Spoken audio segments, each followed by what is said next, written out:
Bases dropped on Thursday thoughts, and the hair's not too bad, considering that we already did something this morning that's going to be airing at the bottom of the hour. Catch up with Chris Doran, the play-by-play voice of the Columbus Crew. Catch up with him coming out of match day 1, heading into match day 2 here in the opening round of the 2025 playoffs. So we'll get the Columbus Crew perspective on Hell is Real. Find out a couple of different things about the rivalry in and of itself. Darlington-Nagby, there was a question on the floor that I had. So our conversation with Chris Doran. Chris had to go to practice. And so we caught up with Chris before the show started this morning, and we're going to run that at 9:30. Also on the board, it's a Thursday Power Hour. So in hour number 2, you know that means we can catch up with Nino Torres from our friends at GOLTV and find out about Copa Sudamericana, find out about Libertadores, I imagine. Sudamericana last night was Libertadores last night was insane. For those of you that might have seen the pictures for Racing and Flamengo, it was nuts. I know that a lot of us might have been looking at college football last night or anything else that was on the board, something called baseball. So there was all of that. But last night it was Copa Libertadores, the semifinal with Flamengo and Racing. The scenes were incredible. We'll obviously talk to him about that, whatever else is on his mind when it comes to South America and Portugal and Europe and anything else on his mind as we go. So we'll catch up with Nino at 10 o'clock, last half hour of the show. As always, we'll catch up with our friend Niko Moreno from Pulso Sports and Sounder at Heart. Get the Pacific perspective, what's going on in the Western Conference as we come out of match day 1, getting ready for match day number 2 in the playoffs out there. Last night, it was Austin FC and LAFC, and Austin FC was a thorn in the side of LAFC for a very long time. But you've got to be a thorn in their side for a full 90 minutes. We'll have the highlight that flipped the game for LAFC coming up here as a part of our coverage on Thursday Thoughts. And so it's always fun to catch up with all of you. There's a bunch of newsy things and reports and stuff, and we'll get into that as well. Also efforting Max Anderson, the play-by-play voice of Chicago Fire, so we can get the Chicago Fire intel coming out of game number 1 with Philadelphia, getting ready for game number 2 with Philadelphia. So we'll catch up and find out what's going on there on a bunch of different fronts as we go. So that's the Thursday. Tomorrow, once again, it's going to be getting ready for the weekend and hopefully catch up with our friends at Beyond Goals Mentoring. Hopefully we can catch up with our friends from Major League Soccer, maybe some folks who are downstairs that are having to do a lot of different things when it comes to game here, game here, game here. How do you process that information? How do you sit there and let it go, study, go on? Being a sideline reporter in the postseason is definitely one of those instances where it literally is cramming for a test and then drop the information, cram for the next test, drop the information, cram for that next one, drop the information. You are not really processing a whole lot. You're making sure that you know about the game that's in front of you. You can't think about the game that's next or the game that's 2 down from you if you're doing 3 in a week, because you don't want the information in your brain to get all blended and sitting there. And if you're thinking about what's going to be happening on the weekend with, say, Charlotte and NYCFC, and you're not there yet, you could be mentioning Will Zaha when, in fact, you're trying to think of Denny Bouanga or Nathan Ordaz, and you don't want that. So if we end up with sideline reporters as a part of our Friday discussions with Major League Soccer, what we can do is I want to find out about compartmentalizing and find out what it's like being a sideline reporter this time of year, where you're sitting there and going from conference call to flight to sideline to flight to checking into a hotel to going to practice to another Zoom call and getting all of that stuff squared away. So that is going to be one of my things if we get to talk to the sideline reporters that we've seen. Kaylin Carr, Jillian Sakovitz, she's an OG with us, and then Andrew Wiebe, who's been with us before. So that's one of the things I want to get into with the sideline reporters as we go here, coming up in the rundown here during the postseason. Okay, news. Do we call it news? Not necessarily. It's more of a report. So a report has come out from Cesar Luis Merlo et al. That's Latin for and others. So this might be kind of opening kickoff. Opening kickoff might be just kind of like all the newsy stuff as we get ready for Chris Doran's interview coming up bottom of the hour. So we'll do opening kickoff now, and it'll be kind of newsy because of all of the things that have kind of flashed across our bow this morning. So what we'll do is we will go opening kickoff, brought to us by our friends at Kickoff Coffee and kickoffcoffeeco.com. There's your QR code. Right there, you hit that QR code, you start your day there, and then in turn, what you do is you buy out the store. You start your day with them, you buy out the store, and then from there, use the code SoccerDownHere15. You get 15% off your purchase. They, in turn, take 10%, reinvest it in youth games, youth initiatives brought to us by our friends at Kickoff Coffee and kickoffcoffeeco.com. Cesar Luis Merlo came out with a story, more like a report, but we'll go ahead and call it a report, because if it was a story, then you'd have quotes and things like that. But Cesar Luis Merlo came out with a report where Pedro Gallese apparently is no longer going to be a desired individual on the roster for Orlando City. And he says Cesar Luis Merlo has this confirmed, and this is as of about 7 minutes ago. It's not breaking news, it's a breaking report. So we'll just put it that way. Morning, Abby. Morning, Ricky. So here from Cesar Luis Merlo, and this also had been talked about by other folks, but now you have Merlo, who is a tier 1 source, confirmed Pedro Gallese will not continue with Orlando City. The club has made the decision not to renew his contract that expires at the end of the year, according to what I was able to learn. This is translated. The goalkeeper for the Peruvian national team is already evaluating his next steps. And so from there, we go here to the salary guide for the MLSPA. And it was updated yesterday afternoon, as of October the 1st. And this was where the numbers were locked in. Pedro Gallese in net, guaranteed compensation about 1.25. Base 960, guaranteed comp about 1.25. So that would be the question for any organization that is interested in Pedro Gallese. 1.25. That was guaranteed comp. Do you want to go down that road? That would be the big question when it comes to anyone when you're discussing age and things like that. So do you go down that road with Pedro Gallese?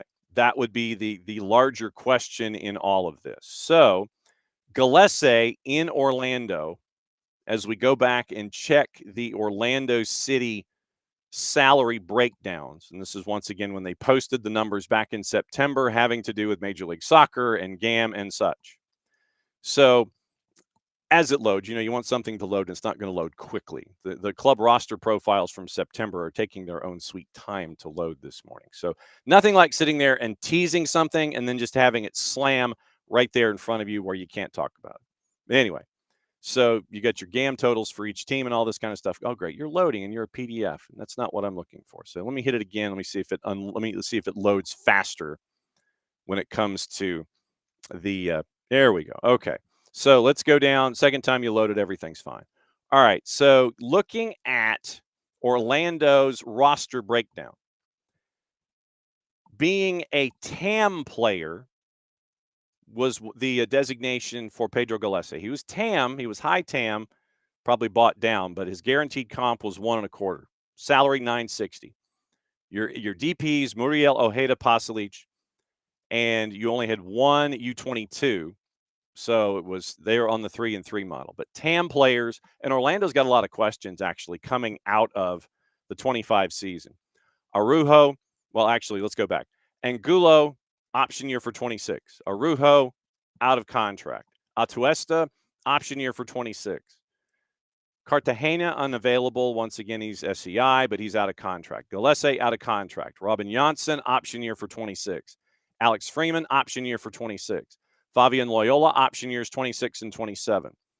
Carlos Mercado, option years 26 and 27. Kyle Smith, out of contract. Shaq Muhammad, he's a Generation Adidas, so he would be a low cap hit. Do not be surprised if he is renewed. He's got option years in 26 and 27. Same for Tyree Spicer, and he's got options for 26 and 27. Yutaro Sukada, options for 26 and 27, unavailable, obviously, with SEI. Those are the decisions that Orlando had to make and has to make. So apparently Gillespie, as a high TAM pickup, is not going to be returning for Orlando City. So he is one of the first big names. We know Sean Johnson is not having an option picked up in Toronto, but we also do not know. Toronto did mention they were negotiating with players. Is Sean Johnson one of those players?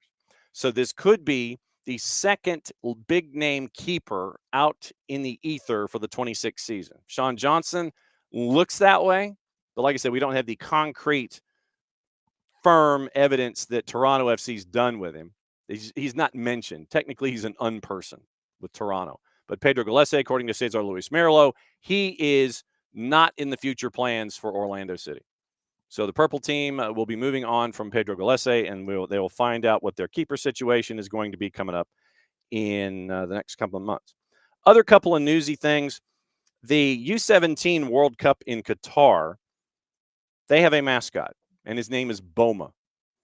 And for the U17 World Cup in Qatar, Boma honors Bora Miljutinovic.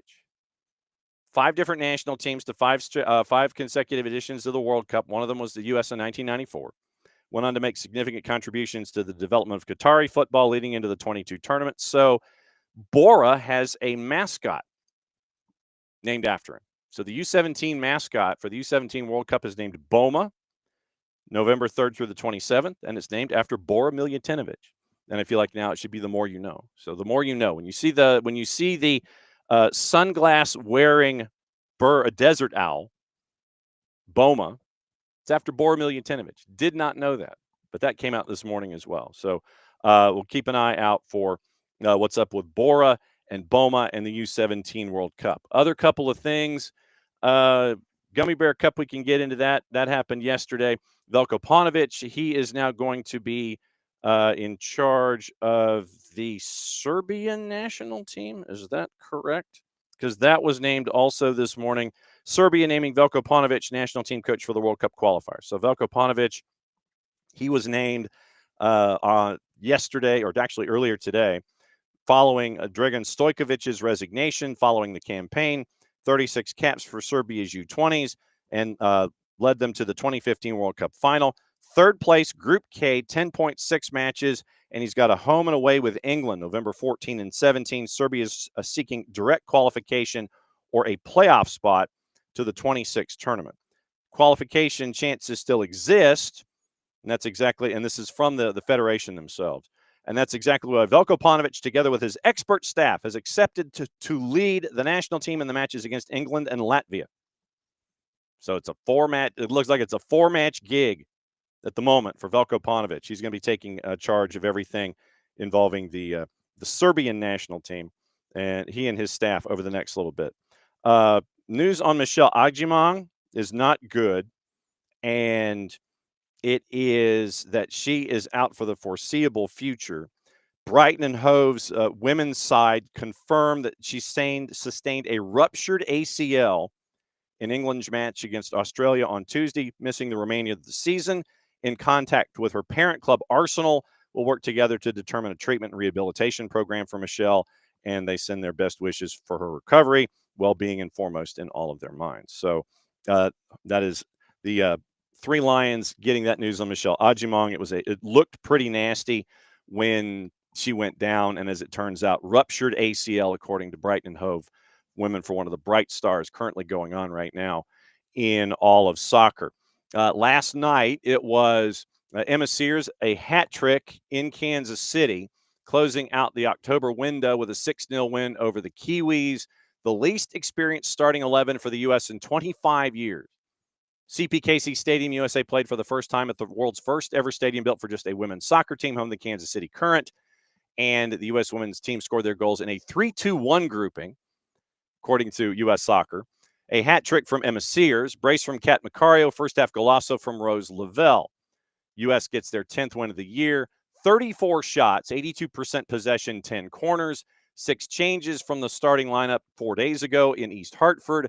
Kennedy Wesley starting at center back with Jordan Bugg, making her 4th cap, made her the 25th player to earn a cap under Hayes. 283rd player all-time in program history. Sears and Emily Sam started for the first time during this October camp.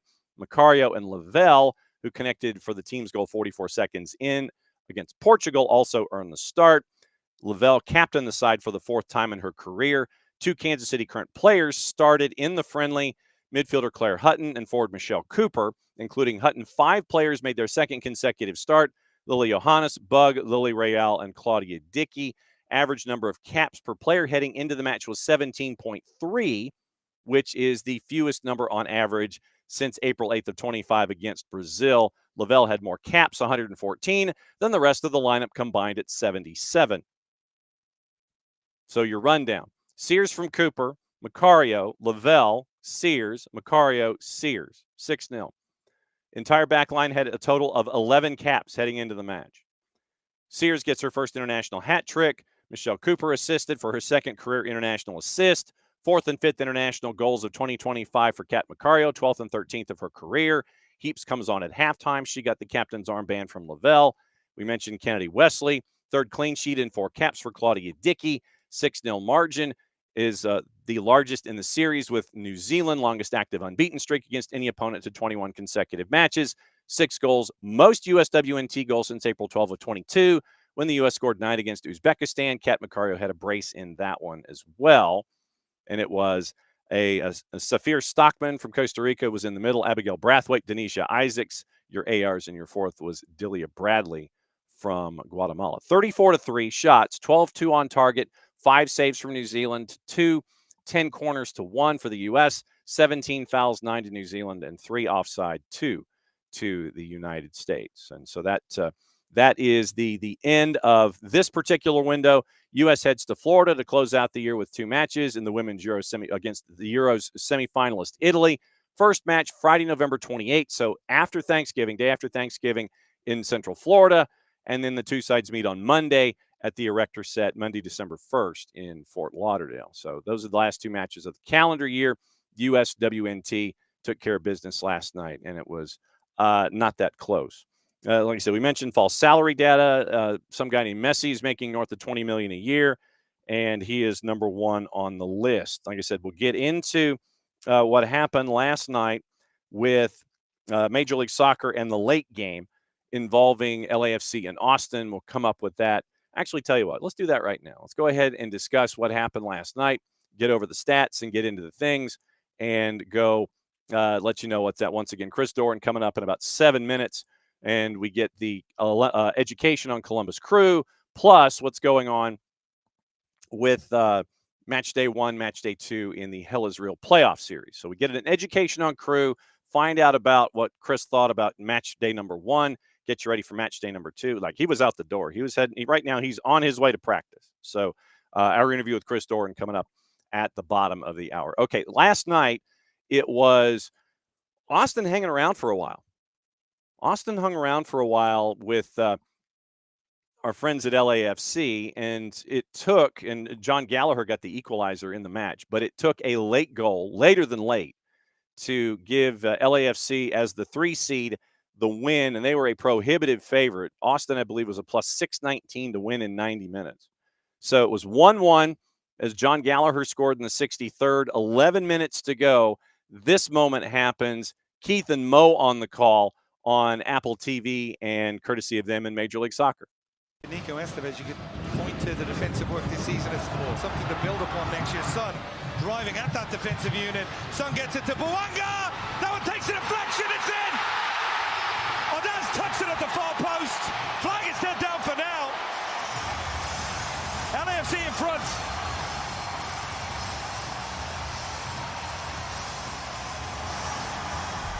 Son in transition, watch this ball.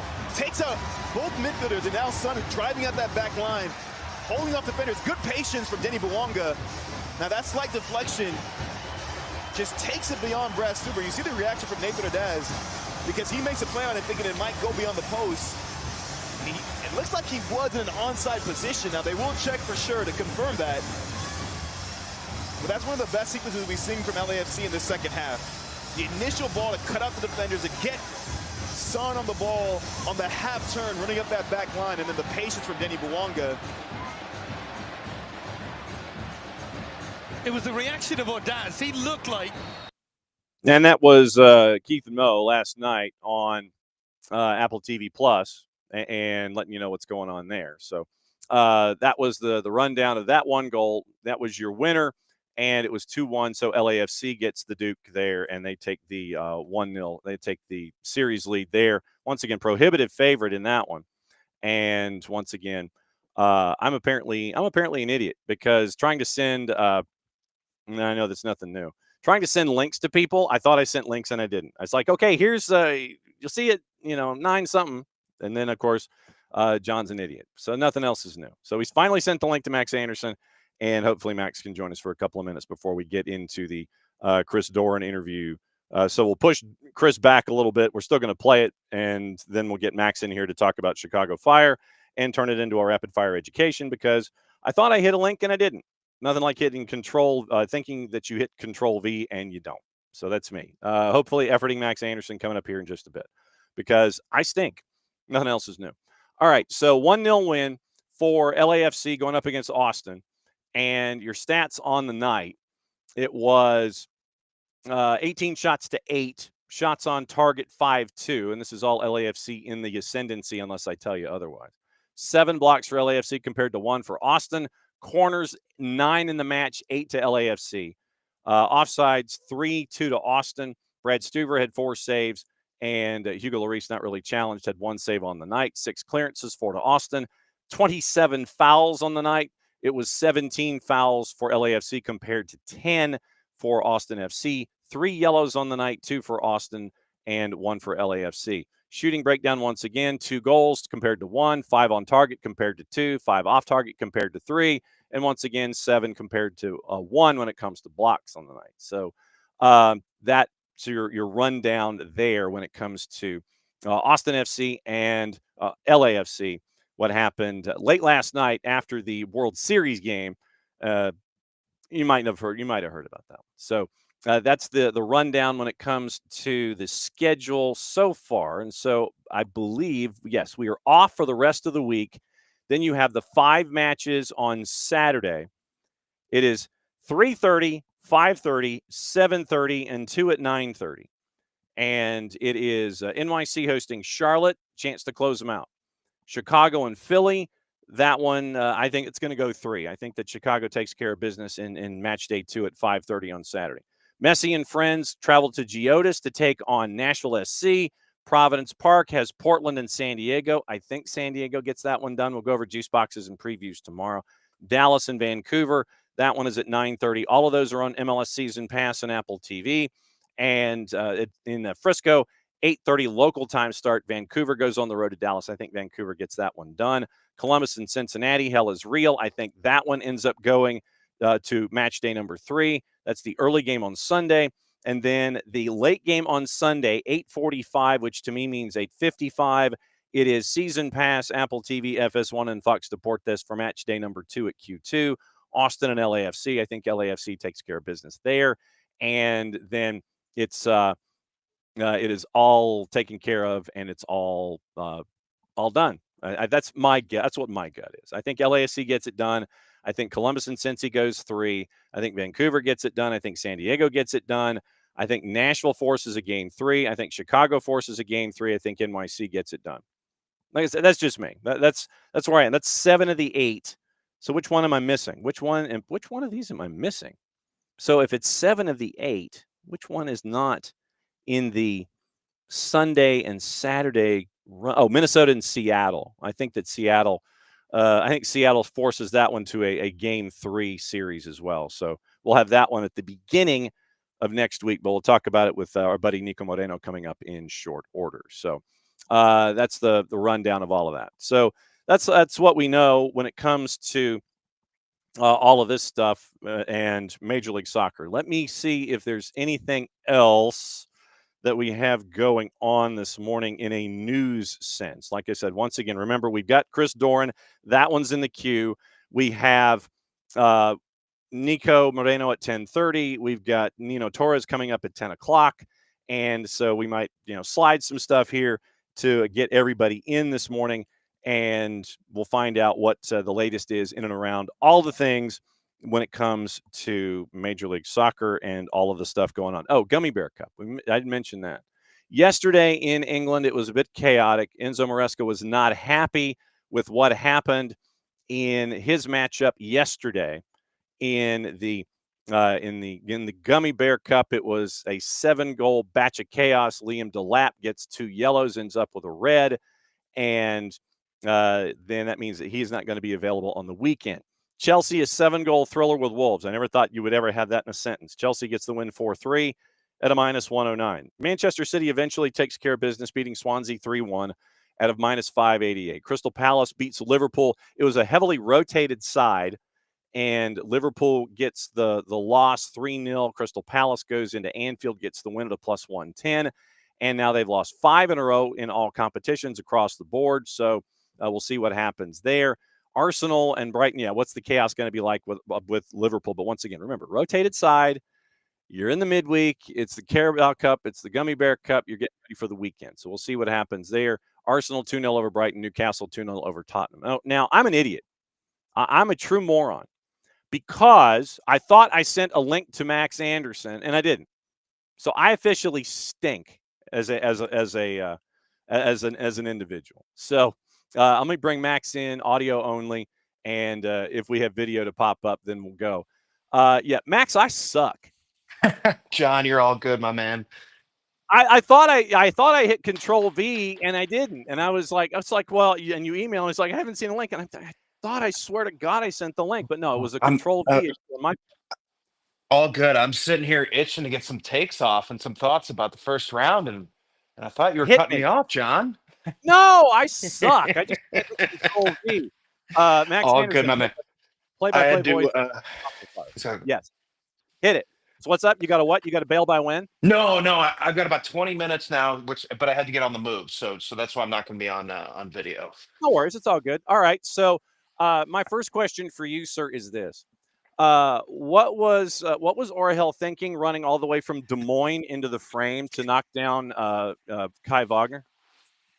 I think that moment is an interesting one because for Fire fans, the season really started with some really poor judgment from Brian Gutierrez early in the year, right? He had a couple of red cards early on. This was supposed to be this huge breakout season for Brian Gutierrez, and he had a couple of red cards, so he had a suspension. He had a little injury. He did a little bit of men's national team and never got in a rhythm. And then we've seen him grow up over the last couple of months, I think, right? Even to the point where he's accepted a role, off the bench for the most part. Started obviously last game or 2 games ago, I should say. Sergio Orhel hasn't really had that immature moment yet. We haven't seen that from him, and I think as immature as it was in the moment, the intensity, the comeback had happened. Kai Wagner certainly not innocent in the situation either. It was a bad foul by Brian Gutierrez that deserved a yellow card. Just one big tough moment for a young player, and I think he'll learn from it. But I do think that in that moment, did he come from right field for a shove? Absolutely. Did he do it unprovoked? Yeah, for the most part. Did Kai Wagner only deserve a yellow card? I didn't think so either. Yeah, that was another element of it. So I obviously am not here to defend Kai Wagner, or defend Sergio Orhel and the decision he made to take a run at Kai Wagner. But, throughout that game, there was some really questionable bookings, non-bookings, calls across the board. And I think that was the frustration I think everyone was okay with the Sergio Orhel red card there. But I think the mischaracterization of justice didn't happen. And I thought Kai Wagner should have had more than a yellow card there too. And that's what Philly's good at. They're good at sticking their chin out and sitting there and taking their index finger, pointing at it and going, okay, take your shot, getting under your skin, and then you finally take a shot and you're the one that gets busted. No doubt about it. Other takeaways that you had from match day 1 when it comes to Fire and Union, sir? Yeah, I mean, pretty surreal moment right before the game. We're getting ready to get started. I think we actually come back from our last break, getting ready to get action started, and our producer gets in our ear and said, the Fire just tweeted Philip Zinkernagel's out. Mm-hmm. And we're like, I'm my partner's mid thought, and we both lock eyes, like, oh, that's not good. Mm-hmm. And so that first just completely, I think, I don't want to say completely derailed the plan, because it was clear the plan was going to be, let's try to force Philly to do their weakness rather than play to our strength. Mm-hmm. But I think that was definitely decided once Zinkernagel was out. If you had Zinkernagel, you had the ability to maybe push them a little bit, higher. You had an ability to challenge them, I think, a little bit more. But once that happened, and I don't know if maybe the plan was already set and Martin Haile Selassie just went with the plan, but then it became clear that they were going to try to, frustrate Philly at their own game, which they did brilliantly for a half and another few minutes. But as we well know, eventually it seems like Philly finds a way to get what they want. And that's what happened in the 60 some odd minute. Do you have a Zinkernagel update, or is that pretty much he went into the tent, they closed the door to the tent? Yeah. Good luck getting intel. I don't. It's day to day from what we understand. My gut tells me he's going to be able to play. I don't know if that means start. He didn't seem in terrible discomfort. I know he did a little bit of training this week. We still don't totally understand what happened. It was obviously something right during pre-match, and everyone saw the footage of him gingerly walking off, holding his midsection. I'm optimistic. 50-50 is my best guess at this point. Okay. Max Anderson, play-by-play voice for Chicago Fire on WLS and any other places that you can grab on to Max during the season. We go over match day 1 with Philly and Chicago. Get you ready for match day number 2 on the weekend, 5:30. So that translates into 5:42 Eastern time on Saturday afternoon on MLS Season Pass, Apple TV, and the local option with Max. And the funny, I won't say it was funny, but it was just, you mentioned the staring contest that you had in match day 1 with Philadelphia. Literally, it's back and forth, and nothing happens until the first 2 goals that Philly scores within 5 minutes in the 70th and the 75th with Vasilev and Olaski. But I think also it speaks a lot to what Chicago did to come back with Jonathan Bamba scoring in the 84th, and then Jack Elliott. Why are you leaving Jack Elliott wide open 22 yards out? So he's got a chance to wind and go. I think it speaks a lot to the mentality and mindset that is there this year under Greg Berhalter, where, yeah, you're down 2-0, but you still got time on the clock instead of sitting there going, oh, we got time on the clock. We got time on the clock. I'd be lying to you if I thought they were going to score 2 goals in the last 10 minutes. But what I do know is we've seen this team the entire year never give up. And I know that can be cliche, but we've seen it game in, game out. I mean, this team set a franchise record for road wins. You don't do that if you're mentally weak as a team, and if you're not well prepared, from your coaching staff. And I think that's been, as much troubles as the Fire have had over the last couple of seasons. The preparation, the plan, even if it wasn't always executed perfectly, you saw that they had a plan, they had a style, they had an identity. And yeah, no, I don't think myself, my partner, Dason Robinson, truthfully thought they could come back from 2-0, in the last 10 minutes. But especially once they got that first, you had a feeling, because there was, I think, some of the substitution decisions from Philly were maybe a tad over their skis. Westfield coming in, I was a little bit surprised to see that. I thought that might have been a bit of a liability up that right side, and it turned out, maybe it was. So there's definitely some openings, and I don't know that Philly handled it as well as they would have liked to, looking back on it. But it certainly wasn't shocking in terms of this team's ability all season long to stay the course in tough environments, find wins. They weren't able to find this win, but I think as far as a penalty kick shootout loss can go, there's not much more momentum you can get from it than what they got. All right. What are you the most confident about going into match day 2, and what concerns you the most going into match day 2? Ooh, I think I'll start on the concern side, and that's obviously Orhel not being able to play. If Zinkernagel isn't able to go, that's 2 pieces that have been, obviously Zinkernagel goes without saying, but even Sergio Orhel doesn't show up on the stat sheet. If your viewers are looking up Sergio Orhel's stat line, it's not going to be pretty, but the box-to-box game he's played this season, whether it be in reserve or on the starting role, has been really critical. So, obviously injuries, what's that going to look like between with Zinkernagel? That is what I'm most focused on and most worried about as we head into this game. Having the full week off will be, a huge benefit for the Fire, at least 6 days, rather than the 3-day turnaround they had for the game against Philly. Right. What am I most looking forward to, or most confident in? Yeah. This team's ability to show up. Yeah. I think they find a way to win at home. SeatGeek Stadium against the game against Orlando in the wild card was jumping. I mean, it was as good an environment for Chicago Fire soccer game as I've been in a long, long time. Yep. So I think that'll be even more. They didn't even sell out against Orlando. I'm pretty confident they're going to find a way to sell out or get pretty darn close to it. Yeah. And it's going to be an amazing environment. And I think we're going to head back to Philly for game 3. I was going to ask as my follow-up, since you're reading my notes, about Bridge. And it just seems like it's a different vibe than being at the spaceship downtown, where it's more intimate. They're on top of you. The Section 8ers are yelling and screaming and ranting and raving. It seems like it's just a different environment, and to Chicago's benefit in that case.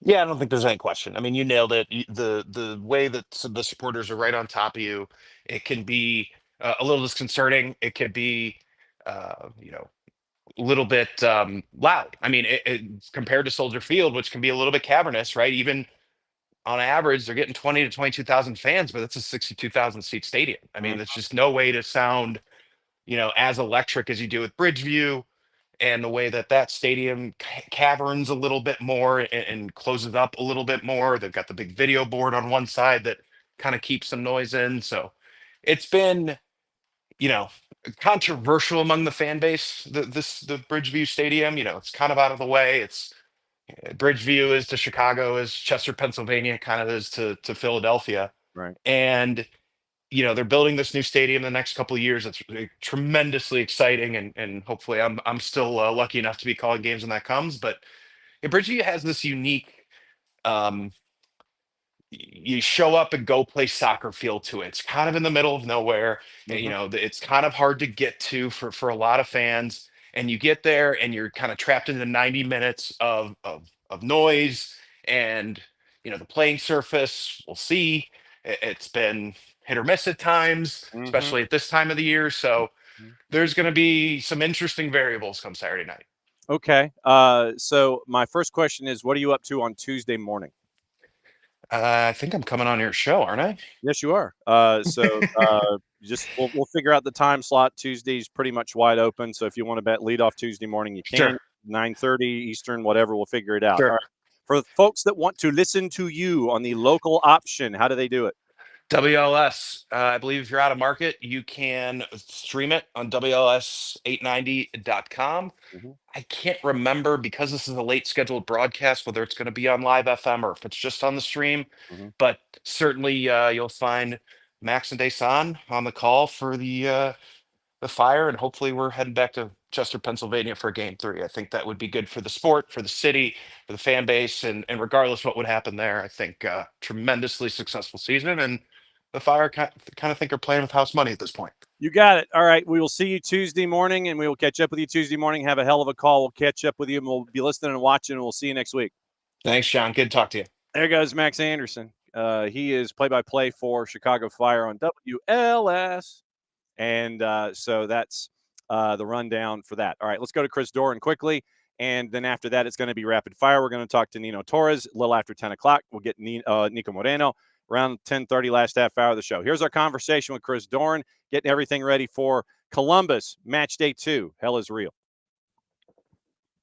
And so we welcome in Chris Doran because he's kind of busy. And so we're live on tape as Gary Owen. Who is the laugh-in announcer? Oh goodness, I don't know the announcer. I'm brain locked. I think it was Gary Owens. Gary Owens is live on tape.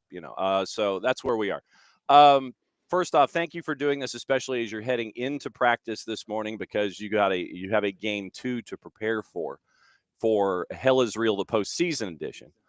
I wanted to start this time around with you with a question about Hell is Real specifically and the rivalry between Cincinnati and Columbus in an Ohio sense. Is it something that is 24/7, 365, where people, you walk down the street and you sit there and you go, Mitch says no, and that sets people off? Or is it something where it only is a rivalry when you play, or is that 365-day residual there as a part of this?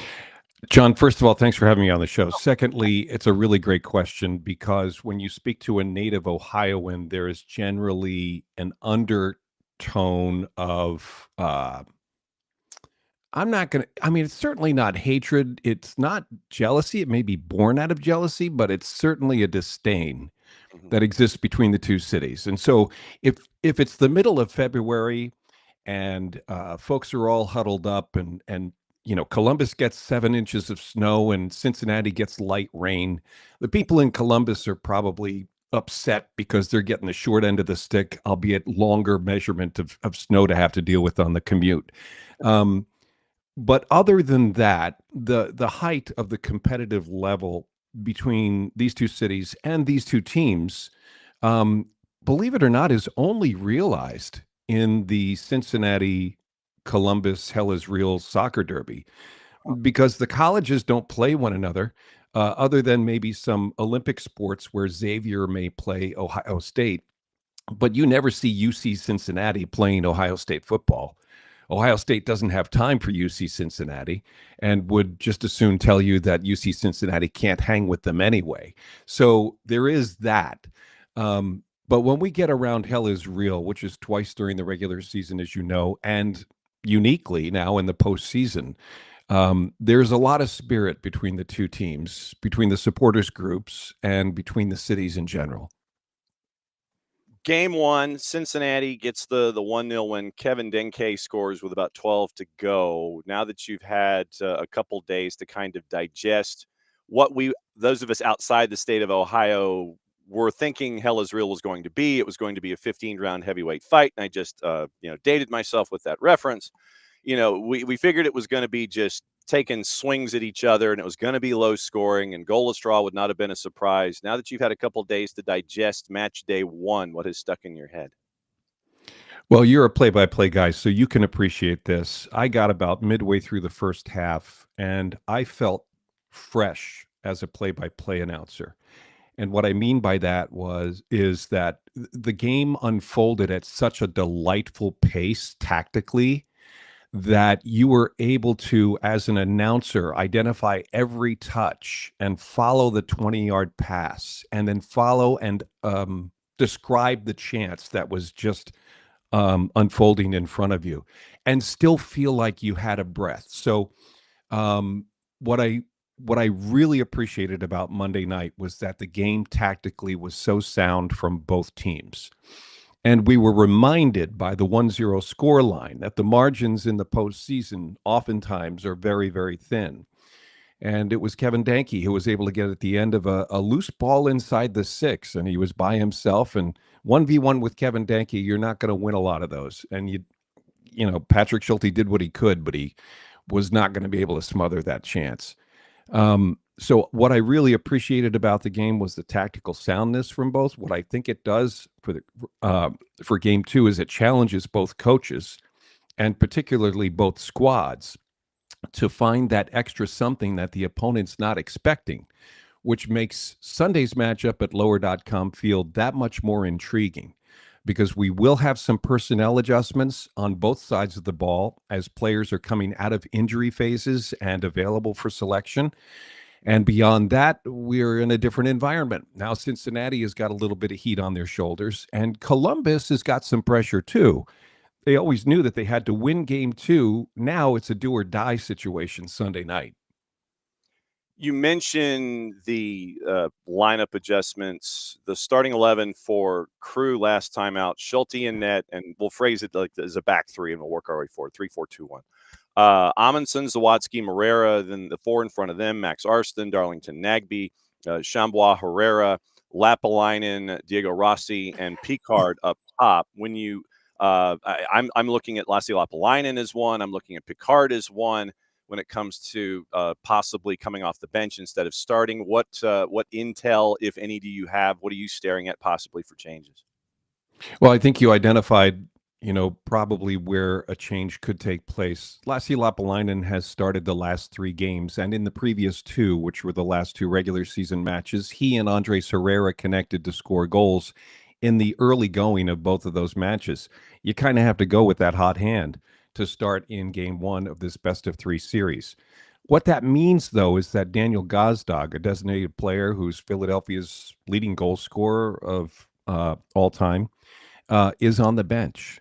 And, I kind of feel like if you're paying a guy $2.1 million a year or whatever the number is, that he probably should be starting on the field. Now, Wilfried Nancy obviously, saw another solution for these last 2 games. And for this third one on Monday, unfortunately, we couldn't get that third goal from Herrera in 3 games.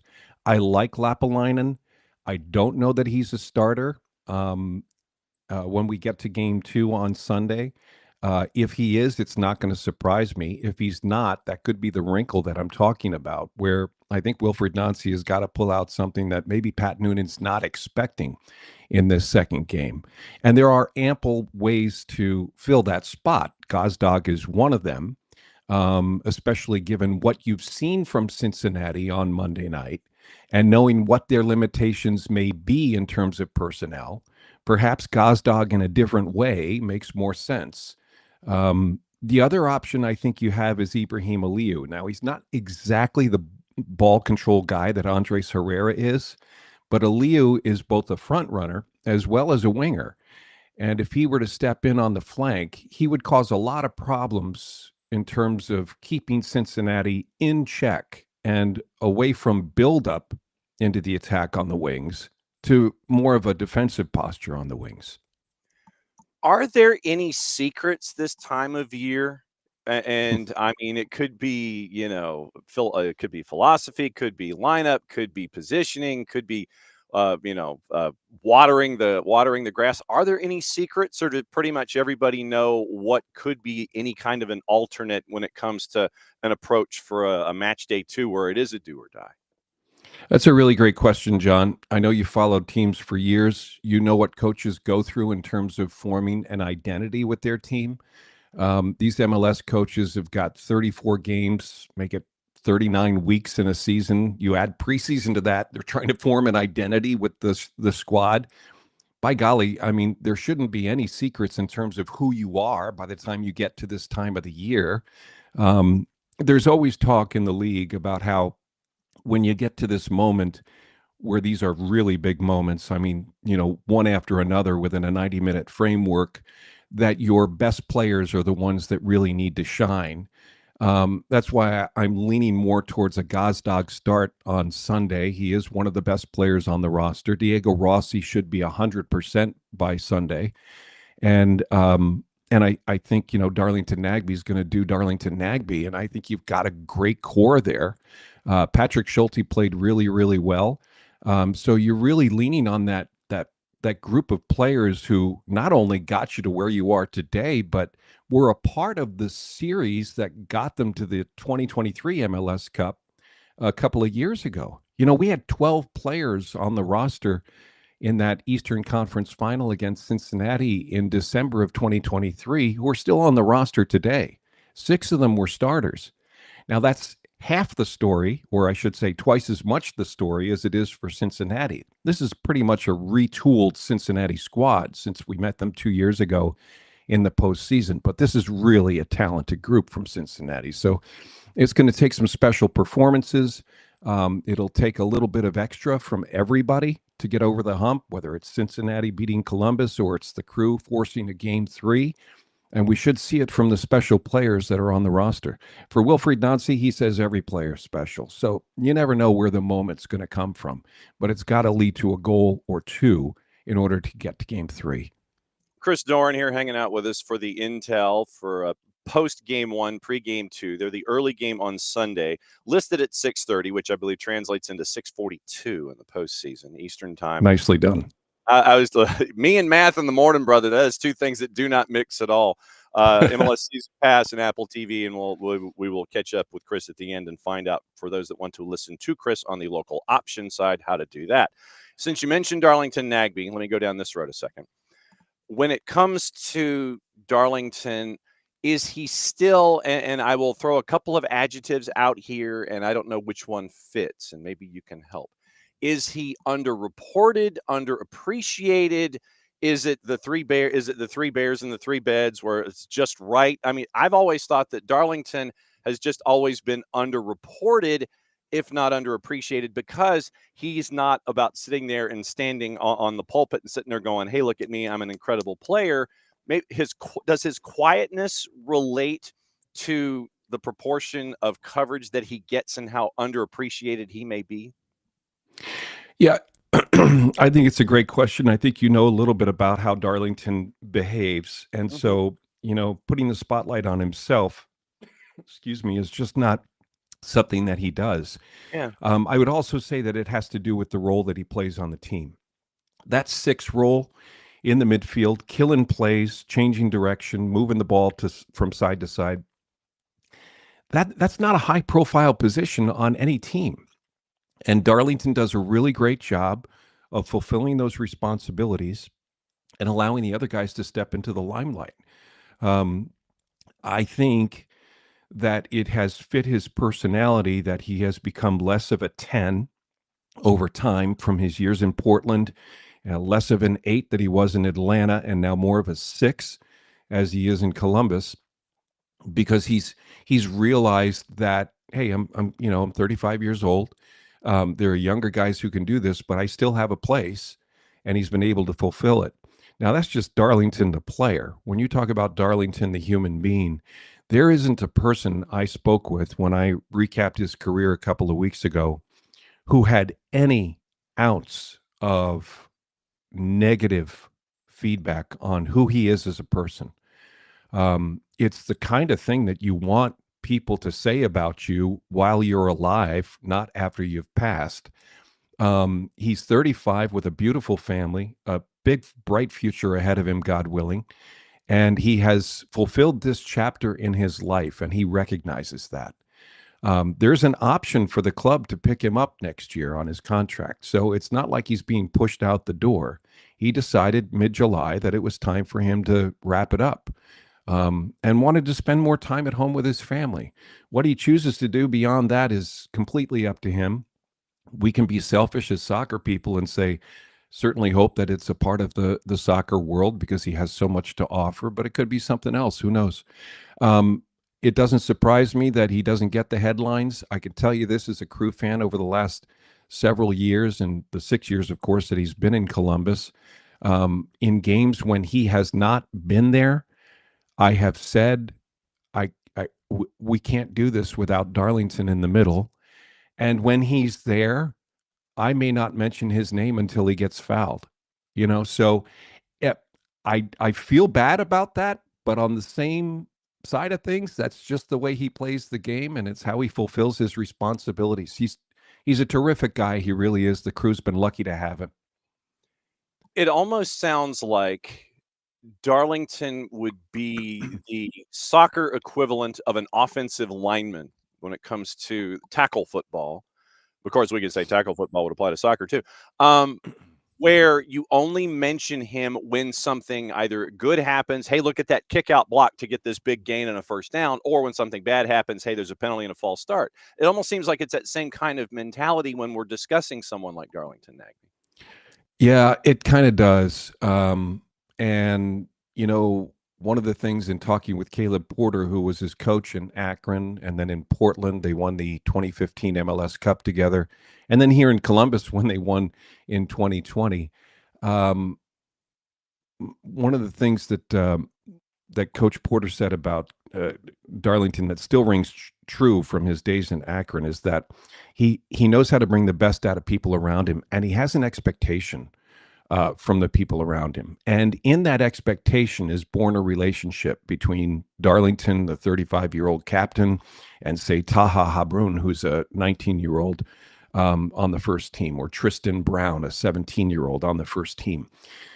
He forms that relationship, so there's trust to begin with. And then when he asks more of you, you're more than willing to give more in the process. Sean Zawatsky, who is a center back now but played alongside him in the midfield, goes on and on about the kind of influence that that Darlington has had on his career. Aiden Morris, who now plays for Middlesbrough, left last year, as a matter of fact, to play in the championship, played alongside Darlington. In fact, got the chance to start in MLS Cup 2020 because Darlington tested positive for COVID that morning. Yeah. And so Aiden starts, and he's not alongside his buddy, but that began a relationship after Aiden was able to report back with the trophy.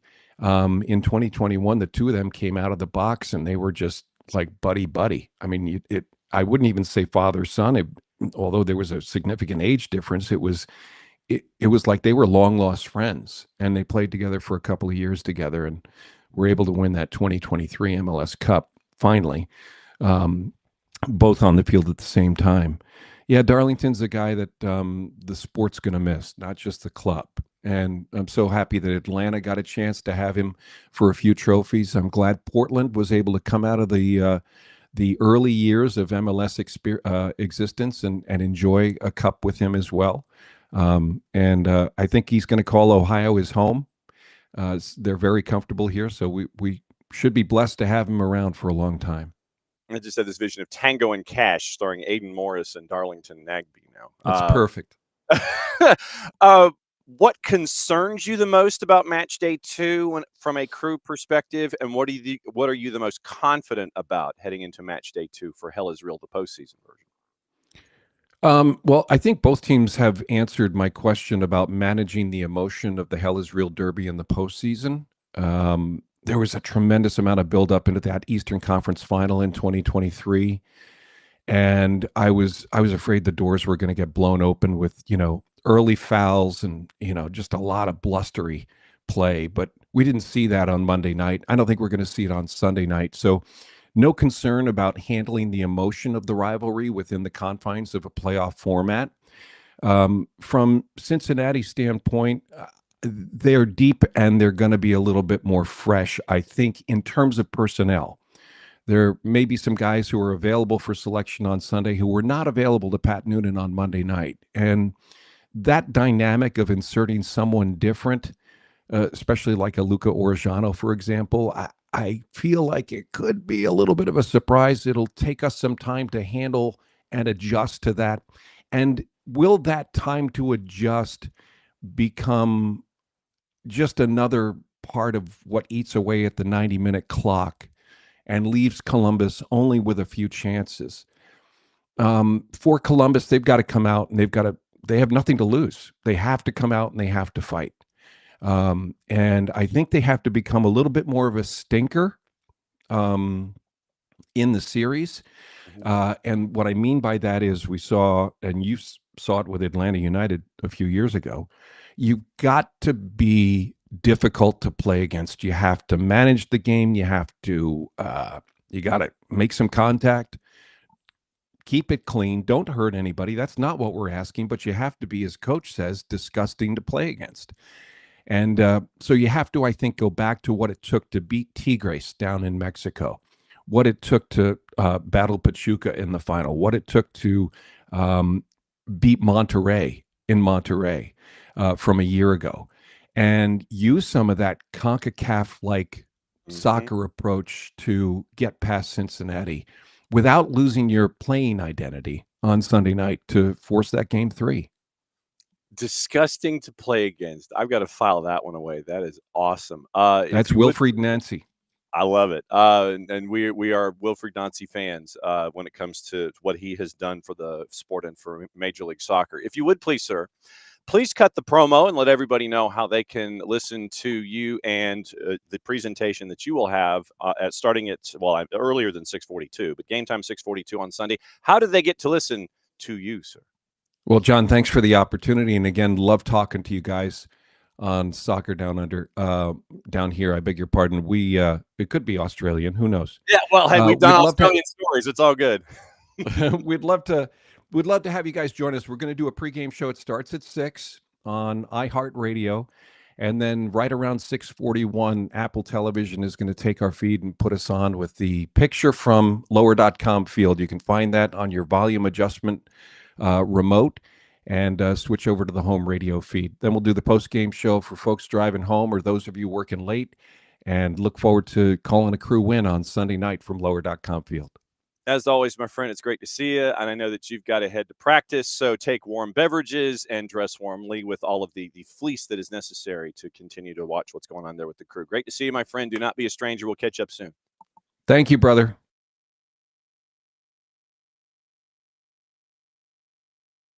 Where am I? There I am. All right, hot change. Here we go. We're fully loaded, and we're obviously late. We're late. We're horribly late. All right, here we go. I'm looking in the background, and all I can see is you. Nothing compares to you. All I see is you. We go fully loaded with our buddy. Look at that. Look at that with Nino Torres. How about that, brother, huh? Yellow. Isn't that great? That is fantastic, sir. That is not Can completely you hear me? You hear me okay? Yeah, you're good. Because I'm suffering here. My Wi-Fi is gone. I'm only using my hotspot for my phone, so I'm trying to make this happen, brother. Hopefully, I'm going through well. Yeah. All right. So then what we'll do, we won't waste any time in case Wi-Fi goes boom. So let's do this. Universitario won the three-peat, exclamation point, all the repercussions here. Hit me. Yes, sir. Finally, we got the title, the three-peat, the first club in Peru to get two peats. No one in professional soccer. The best team, the best defense, the best offense, the best coach. So undefeated, and also undefeated. You know, we are the invincibles in the Liga Uno with 2 games to go. And it's funny, right? Because all I can hear from all the other clubs, right? Everybody's crying, everybody's complaining. No, because they got the president, they got ties with corruption. That's why they won the league. Okay, so and they won because they have the best team. And it's unfair to us. Why did they win so many games in a row? That's something is up in there. Something is up. What about the anti-doping? Where's the doping test? We got it, unbelievable here. You believe that? There was one journalist on TV, on live TV, saying that questioning how they're so fit in the altitude. Nobody runs in the altitude like them. Oh my God. Yeah, because we're well prepared, brother. Because we're well prepared. That's why. I'm crying. Universitario will go after history in 2026 to end the debate forever. All right, there's this debate, right? This narrative that the guys from Alianza Lima created, because there's a title in 1934, right? 1934, the Liga Uno in Peru. Well, that was not the league. That was not the name back then, of course. But they proclaimed Alianza as champions. But then the next day, because of the time points, Universitario reported they decided to go for the tiebreaker, and that was the reserve titles, right? So Universitario won the reserve title. That's why the quarter of a point. Yeah, quarter of a point. Who does that? Quarter of a point was earned for Universitario to be the tiebreaker. But they were tying on goals, tying in victories, tying everything. So they went to the reserve title, and Universitario Deportes won that title. So because of that, they said you know what, Alianza is not the champions, Universitario is the champion. And they claiming all these years, and now everybody's dead from that era, saying that they won the four titles in a row, and they're the only team in Peru to won the title 4 years in a row. So that was before the professional era. professional era starts in 1951 in Peru. Okay, and since 1951, no one has won the title 4 times in a row. So if Universitario Deportes wins title next year, most likely, not because of these colors, not because of this badge, but because of this is the best team in the nation, and they're keeping 80% of the roster, Johnny. 80% of the roster they're keeping for next year, and that is, they're keeping the same roster from the year before, and the only thing that they're doing is to get stronger, to go after international signings. They're already free up 2 international spaces to get more players, and it is the best team, and everybody is so focused on complaining why they're winning so much instead of doing the things to stop these guys from winning so much. So if they keep crying and Universitario keeps working, things are gonna go again our way next year and the year after. I'm shooting for 5 in a row. He's going. Yeah, he's going for the handful. I see how this goes. Okay. Last night, it's gonna happen. we were watching. We were watching, and we were watching Flamengo and Racing, and obviously Racing did not have Santi Sosa because of friendly fire with Marcos Rojo.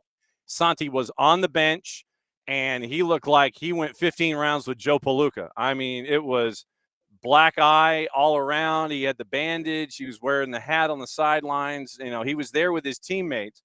Racing falls short by 1 inch to Flamengo. LDU won't. I think that Liga de Quito is gonna fall short tonight, man. But before we're going into Liga de Quito, we're talking about Racing, one of my 2 dark horses.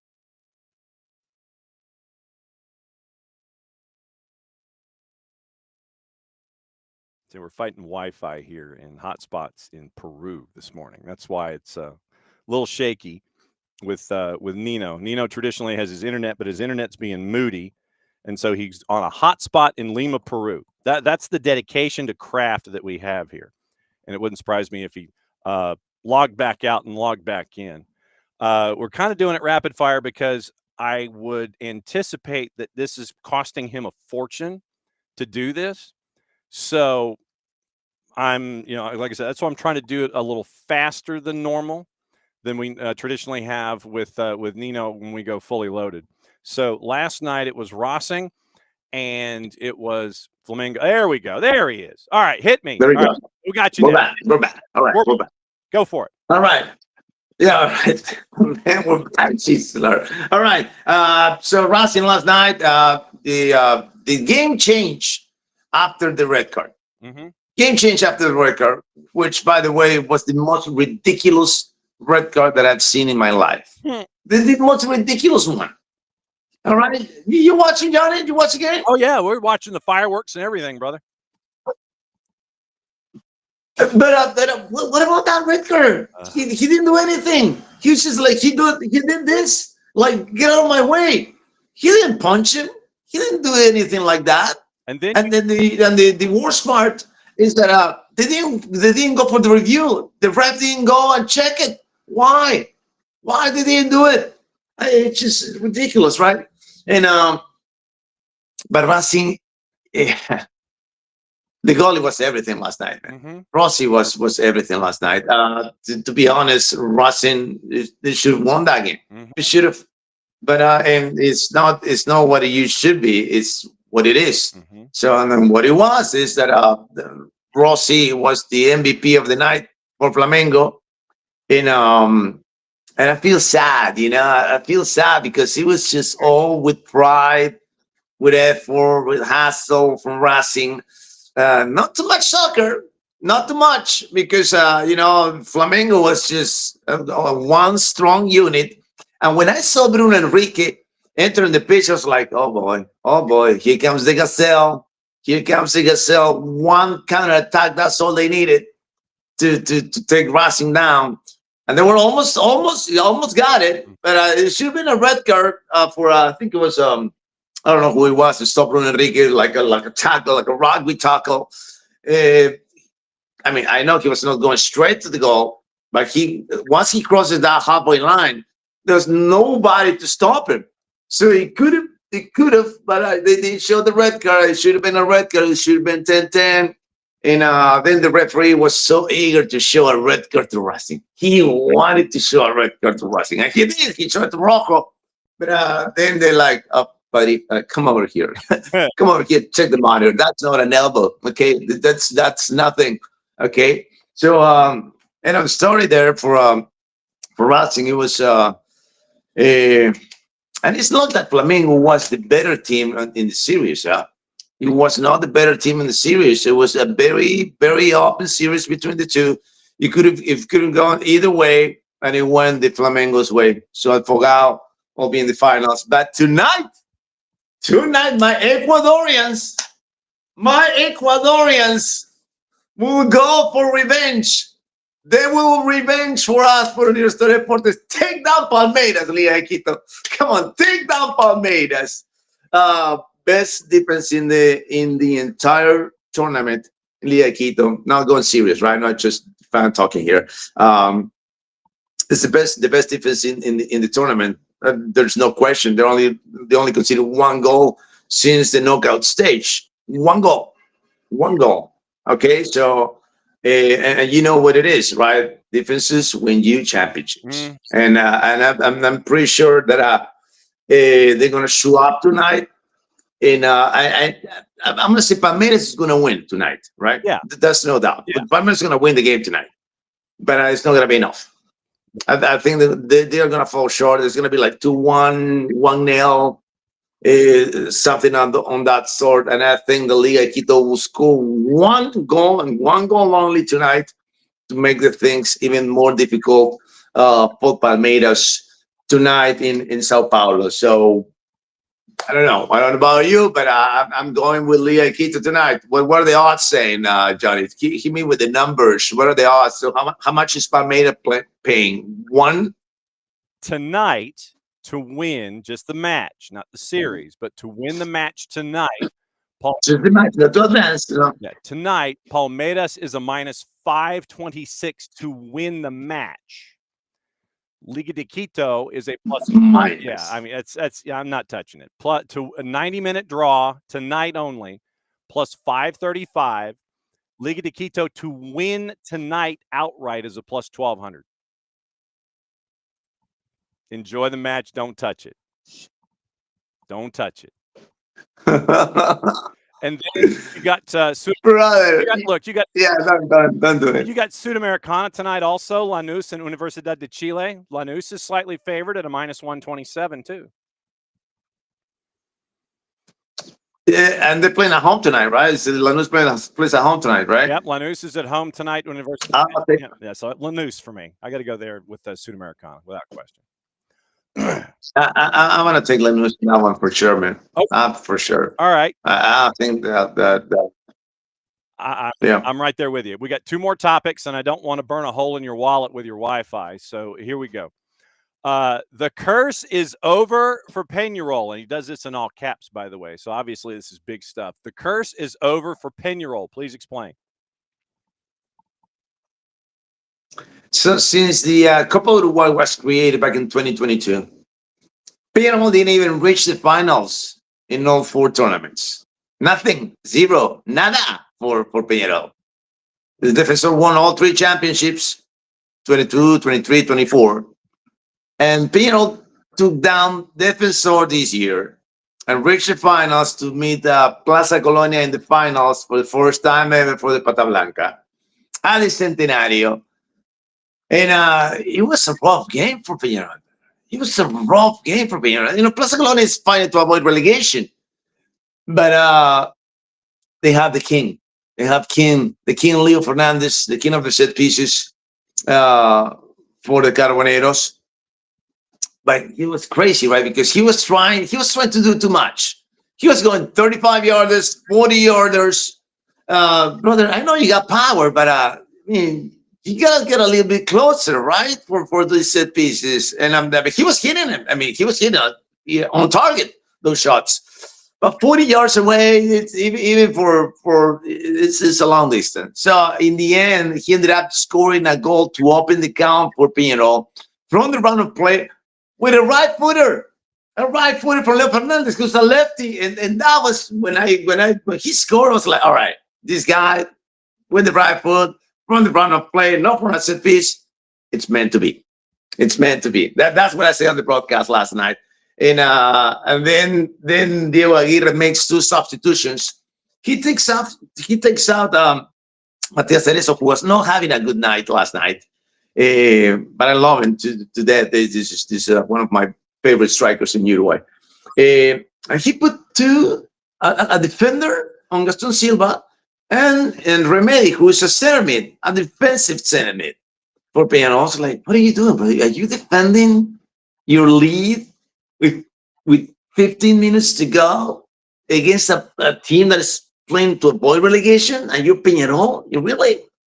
Guess who scored the goal, Johnny? Mm-hmm. Who scored the goal? Remedy. 2 minutes in, touches to sin, put it in the back of the net, and the replacements for Peñarol paid off big time, man. Big time. They had scored the second goal, and the Peñarol finally got to claim this elusive Copa Uruguay. Who, by the way, if Plaza Colonia would have won this is the crazy part, right? Because the winner of this competition, Peñarol is going to get the Uruguay #1 spot for Copa Libertadores. Right? They got number 1, number 2, number 3, and number 4. But if Plaza Colonia would have won this, they would have get that Peñarol for it would be in Copa Libertadores, playing Copa Libertadores. But there was one caveat. There was not only enough to win the Copa Uruguay to get the 4th spot. Because if they won it, they have to fight to avoid relegation. Because if they got relegated, they will lose their spot in the Copa. And that's unfair, man. If I'm getting my spot in the Copa Libertadores, I don't care if I'm playing second division. What's the deal? I earn my spot, right? But no, but those are not the rules, brother. Those are not the rules. So in the end, Peñarol won, so forget about it. Plaza Colonia is going to get relegated anyways, too. So. And you also mentioned a magic name for folks here in the SDH footprint. You mentioned Eric Remedy. Eric Remedy gets a mention on the show with his new gig. So very, very cool there. Last story. Moreirense and its TV rights deal in Portugal. What in the heck is going on here? That's the same thing I asked myself on Sunday night when I called the games in called the sporting game, and then I didn't see on the grill the games for Porto. I mean, we got the Porto games. We also broadcast the Porto games. And I was like, hey, do you have the game? I talked to the other 2 guys, right? No, I don't have the game. You have the game? No, I don't have the game. What? Nobody has the game? What is this? So I talked to the producers and like, yeah, Nino, because Moreirense struck a deal with TVI, which is one of the TV companies in Portugal. Mm-hmm. They got their own deal, but only for the home games. Only for the home games. Moreirense got a deal with TVI for 3 years to broadcast it on Open TV, on national TV in Portugal. So that was odd. That was odd. Only one team getting a deal. I don't know how's that going to work, and why Sport TV, which is the TV right holder in Portugal, we get the signal from them that we got to deal with them, and I don't know how did that happen? Only with Moreirense. Then why Moreirense? I don't know. There's another team that is in conversations too. That is Casapia to get those kind of deals. I don't know how is this going to progress within the years, but I don't know. It makes me think. You know, how is this going to be progressively losing Sport TV the power in Portugal? I don't know. We'll see how it goes within the years. I don't think it's going to be a big change for the next couple of years. But it might change. It might change. As the Morenes is happy with the deal, then Casapi is happy with the deal. I don't know. But that's what happened on Monday, because that's why we didn't have the Porto game, which is actually the Moreirense Porto game. Yeah. Porto, every other game we have, right? Every other game in the league, but not the Moreirense's home games. We don't have them. So I just found out this week. We see that with Liga MX in Mexico, where you have teams that strike out and do their own deals with networks for their home games. Santos Laguna, Chivas, I think, has one. I think Club America has one. So that was, when you mentioned that, I was like, okay, I've seen that in Mexico, but this is the first time I've seen something like that in Portugal for a team that's in sixth and has lost 3 of their last 4. I'm just I'm just saying. What are you calling this weekend, and what do we need to keep an eye out for over at GOLTV? Yeah, I don't know what, but it's really surprising. Mm-hmm. So what do you? We got Benfica. We got the what is this? We got a big game this week. Hold on a second. Let me see. Don't go. Not going.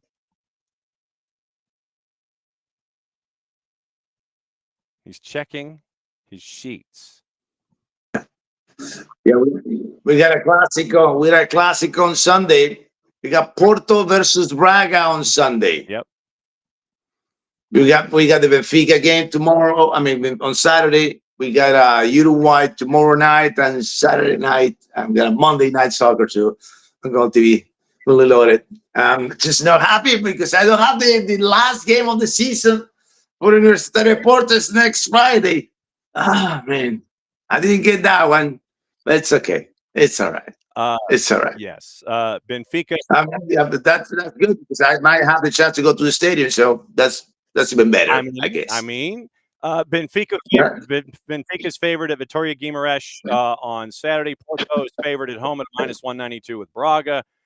And let me go to Uruguay really quickly and get juice boxes there and find out what's going on. Uruguay, your Kentucky buddies from Boston River are a favorite at Wanderers tomorrow at 7 o'clock. Peñarol, 5 o'clock against Defensor. They're a big favorite at home on the 2nd at 5 o'clock. As always, my friend, I know this cost you a blanking fortune to do this off of your Wi-Fi there in the estate, but it's always great to see you, my friend. Be safe, and will you tell the internet police to fix your internet? I know, please, man. I know, because I gotta call these guys today because I got a busy weekend, so I can't be going like this on the weekend. So hopefully I get it fixed today, man. Calling games like that. We love you very much. We will catch up with you next week. Go and tell the internet cops to fix your stuff. We'll catch up with you soon, my friend. Next week, guys. Take care.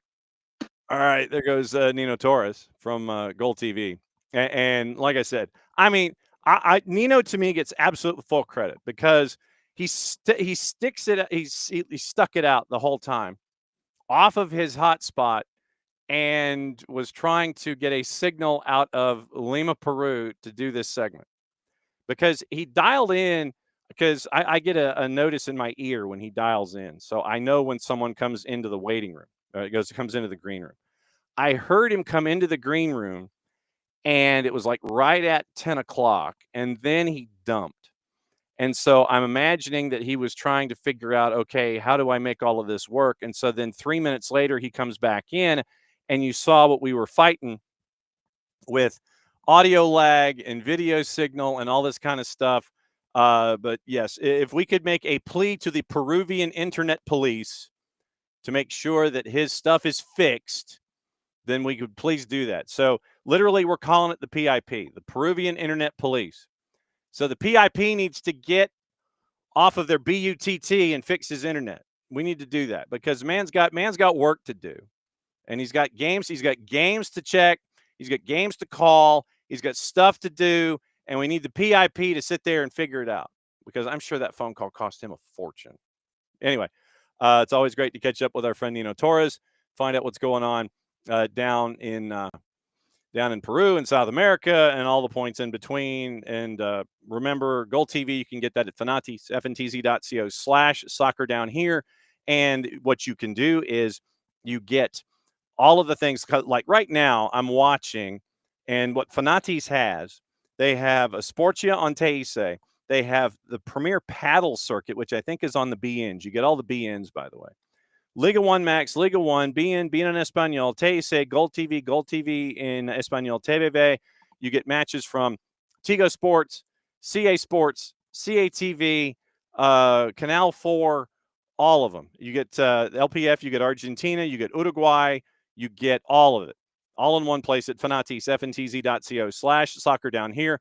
Helps them out, helps us out, helps you out, helps everybody out.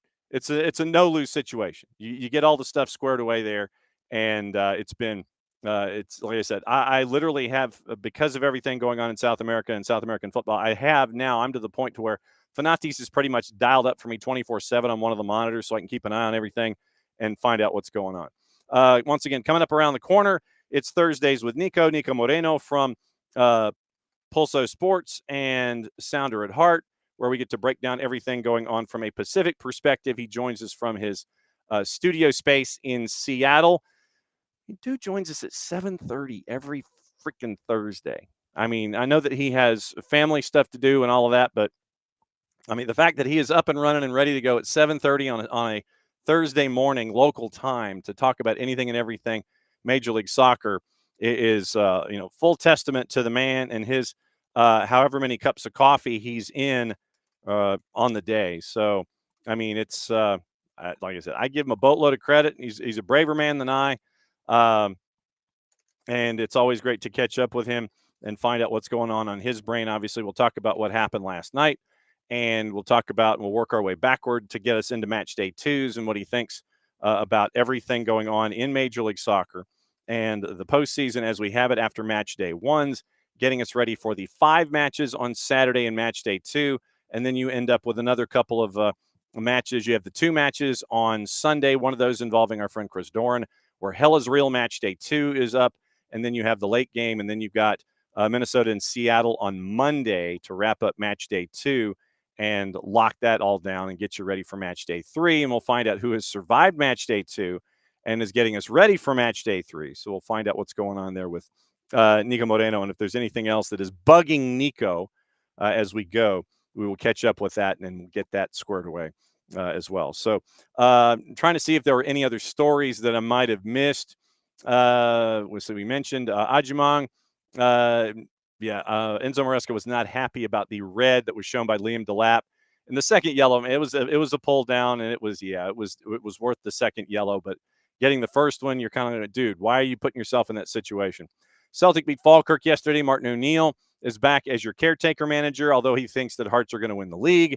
And we will see how accurate Martin O'Neill is with his prediction, with him being the interim manager at Celtic, picking Hearts to win the SPFL. Simon Peach over at the Independent caught up with Manchester United's director of football, Jason Wilcox. Wilcox is convinced Manchester United are heading in the right direction, says there is a clear plan, in quotes, for the club to kick on. Once again, 15th last year in the Prem, lost the Europa League final, wanted to restructure a lot of stuff. Wilcox has been pleased by the way they've settled into it. The new players have settled in, preparing for a trip to Forest on Saturday, 3 straight wins. And they're top professionals, top players, really optimistic. We're going in the right direction. He said, we have a clear plan. I'm sure there are going to be bumps in the road, but we just have got to make sure we stay calm, irrespective.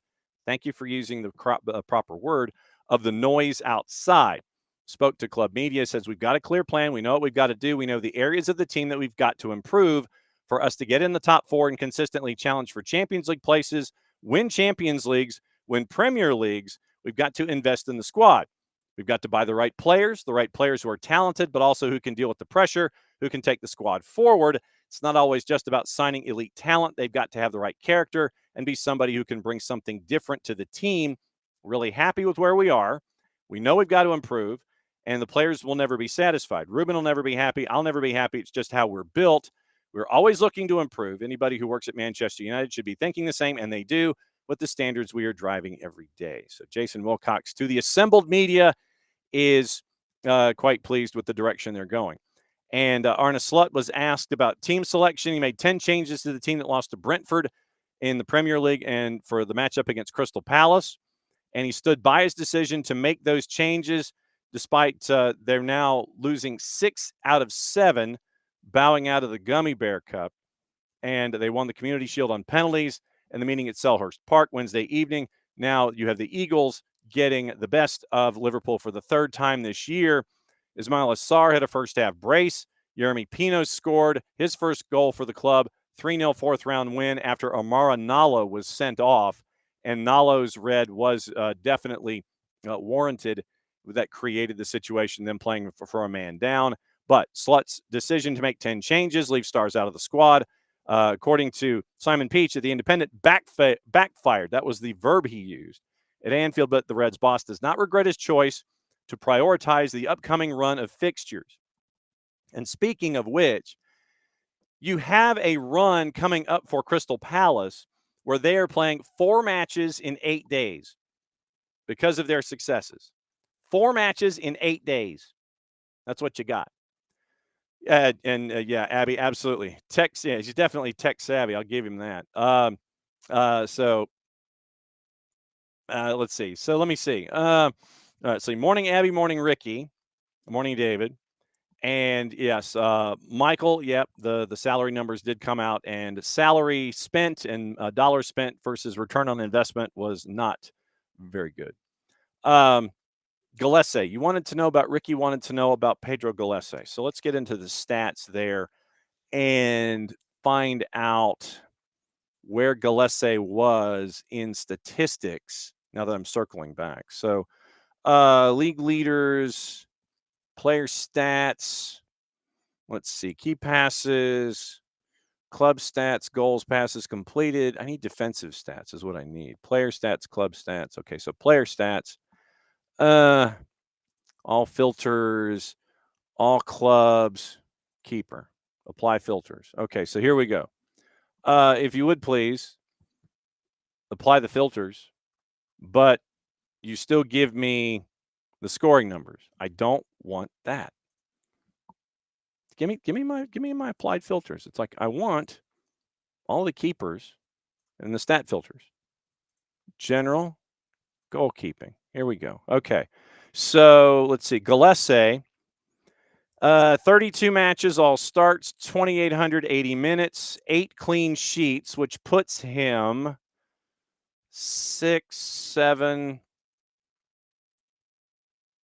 11th in the league in clean sheets, tied with Matt Freese, Stefan Fry, and Ivicic. So 11th in clean sheets with 8.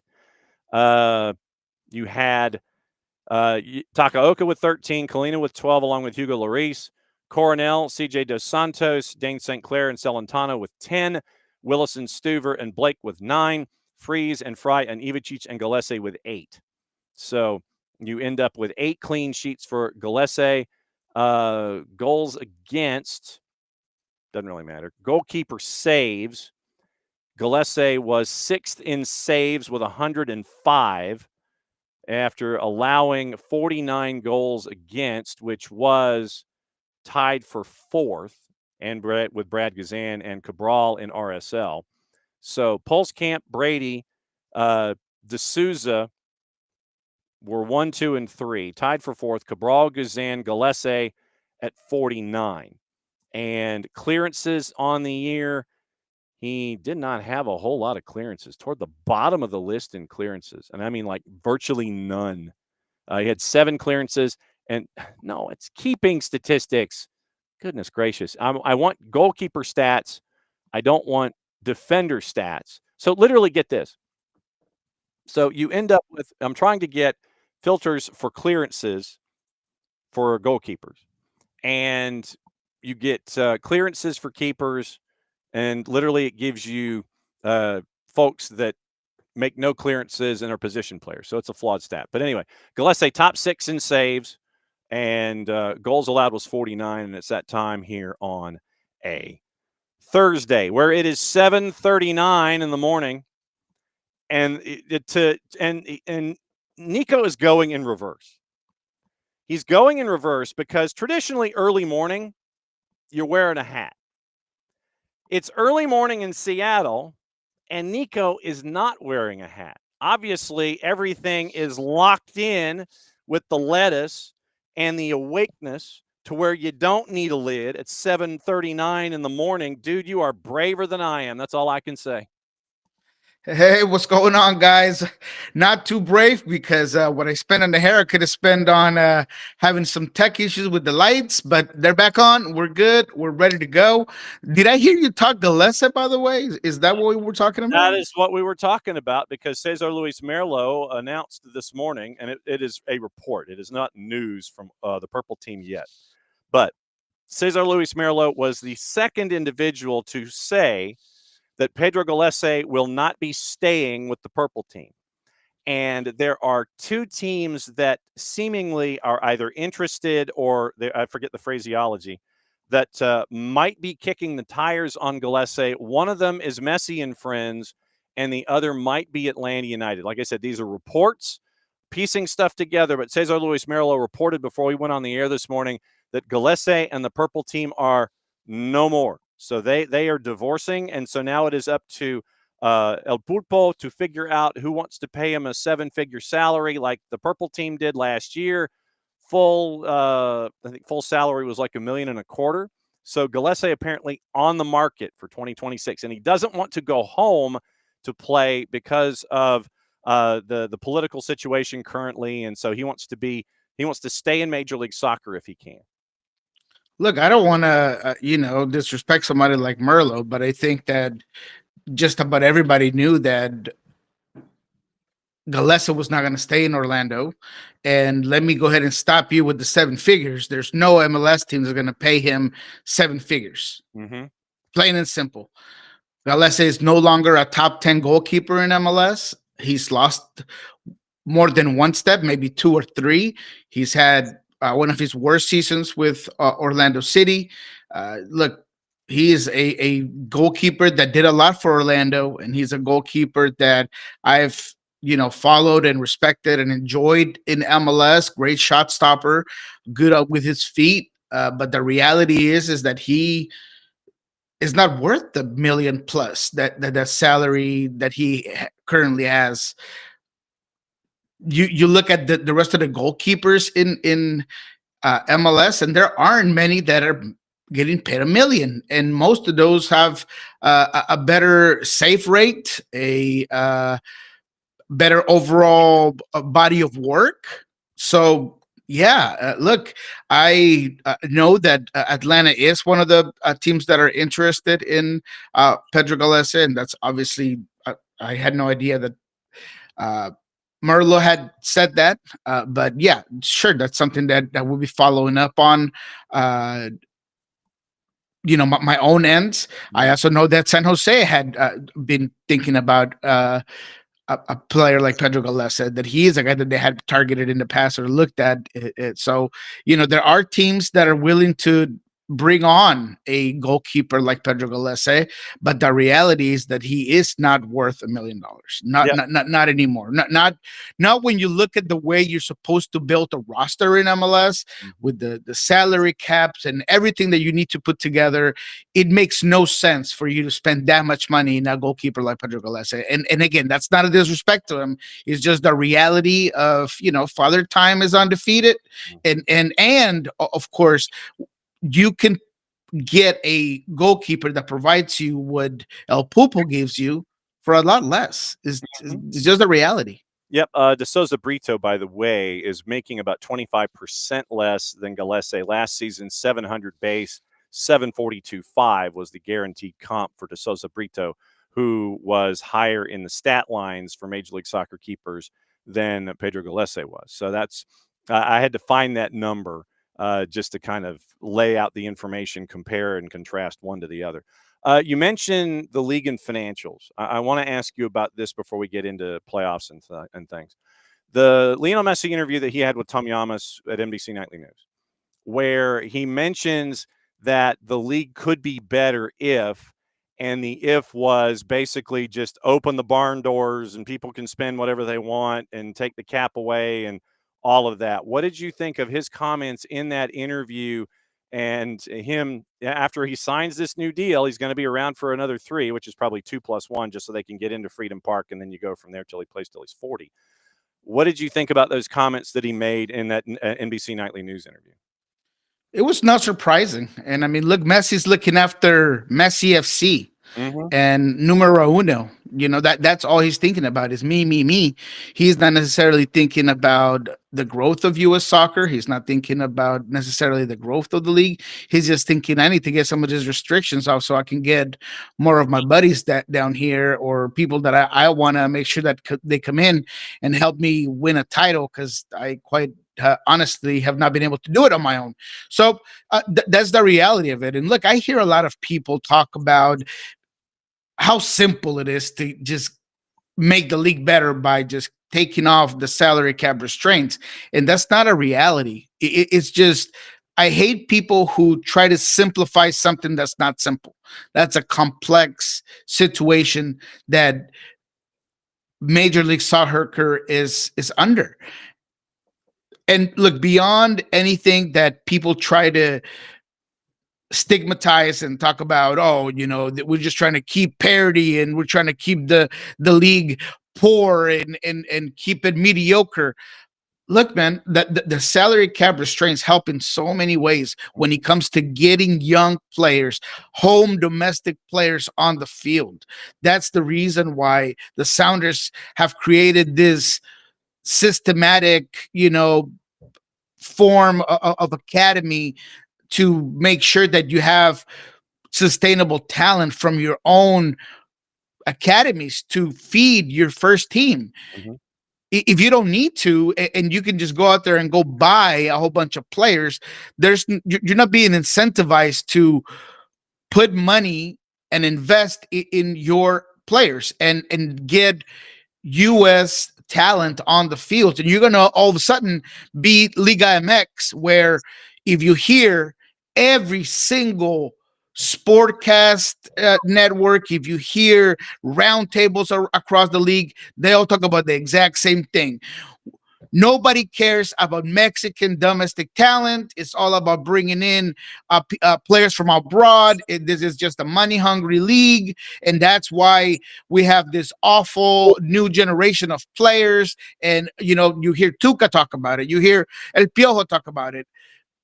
People don't realize some of the things that the salary cap does for U.S. soccer in general.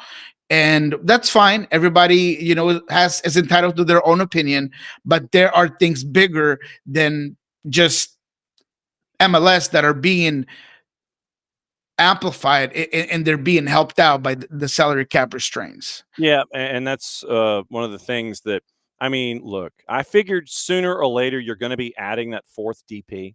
I figured you're going to at some point. Exactly. And so, you know, that way it's an incremental step, and it's not something where you sit there and you go, well, yeah, let's just blow the doors off the whole thing. And then those who are going to spend are going to spend, and those who aren't.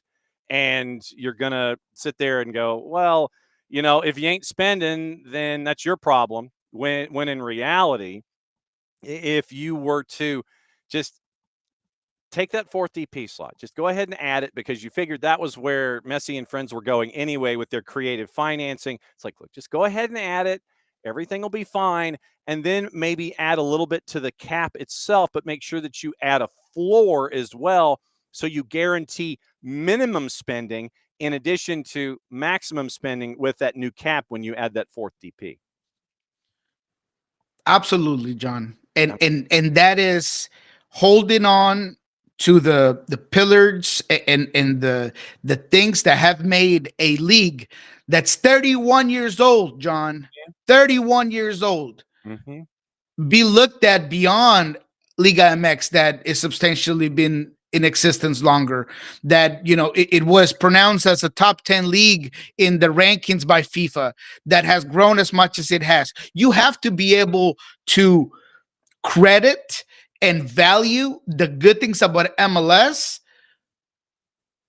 and know that there's improvement to be made. And that's what you're doing. But you can't shit on the system and just act like, you know, take what you hear from certain people that have no idea, that don't follow the league, that are just thinking that the Yankees are ruining soccer with the way that they're doing their things, when in reality, a lot of the things that MLS is doing, including the MLS Next Pro and those sort of development leagues, there's all the other leagues that have not been doing it. Now they want to do it.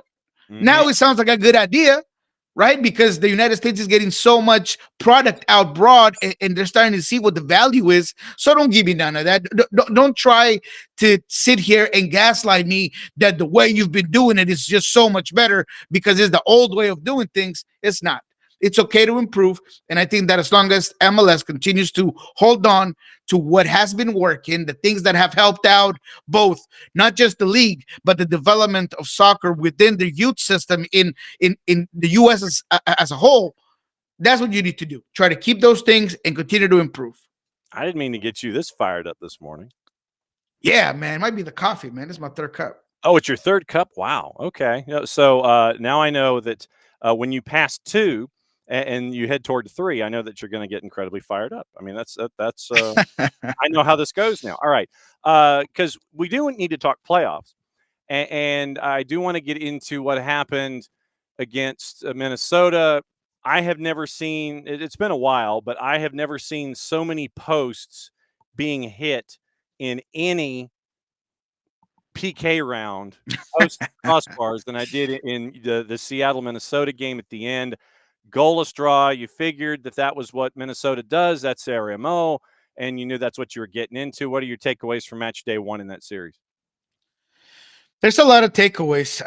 So because I know that we are trying to make sure that we stay on task and on time, let me just give you the top 3. Number 1, I think that Seattle played a good game. I thought that they created opportunities. I thought that obviously you got to credit Minnesota for what they do. I'm not someone that's going to sit here and tell you that they're destroying the game, that, you know, that sort of soccer is just not allowed.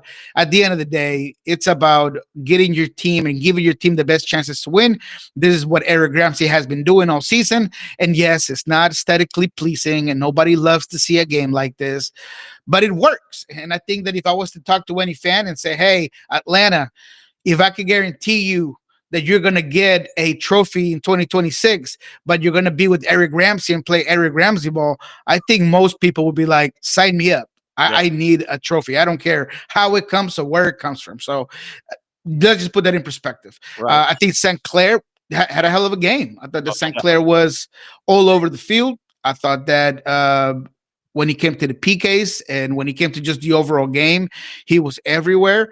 But I don't think that there's a lot of stuff that Seattle needs to change necessarily.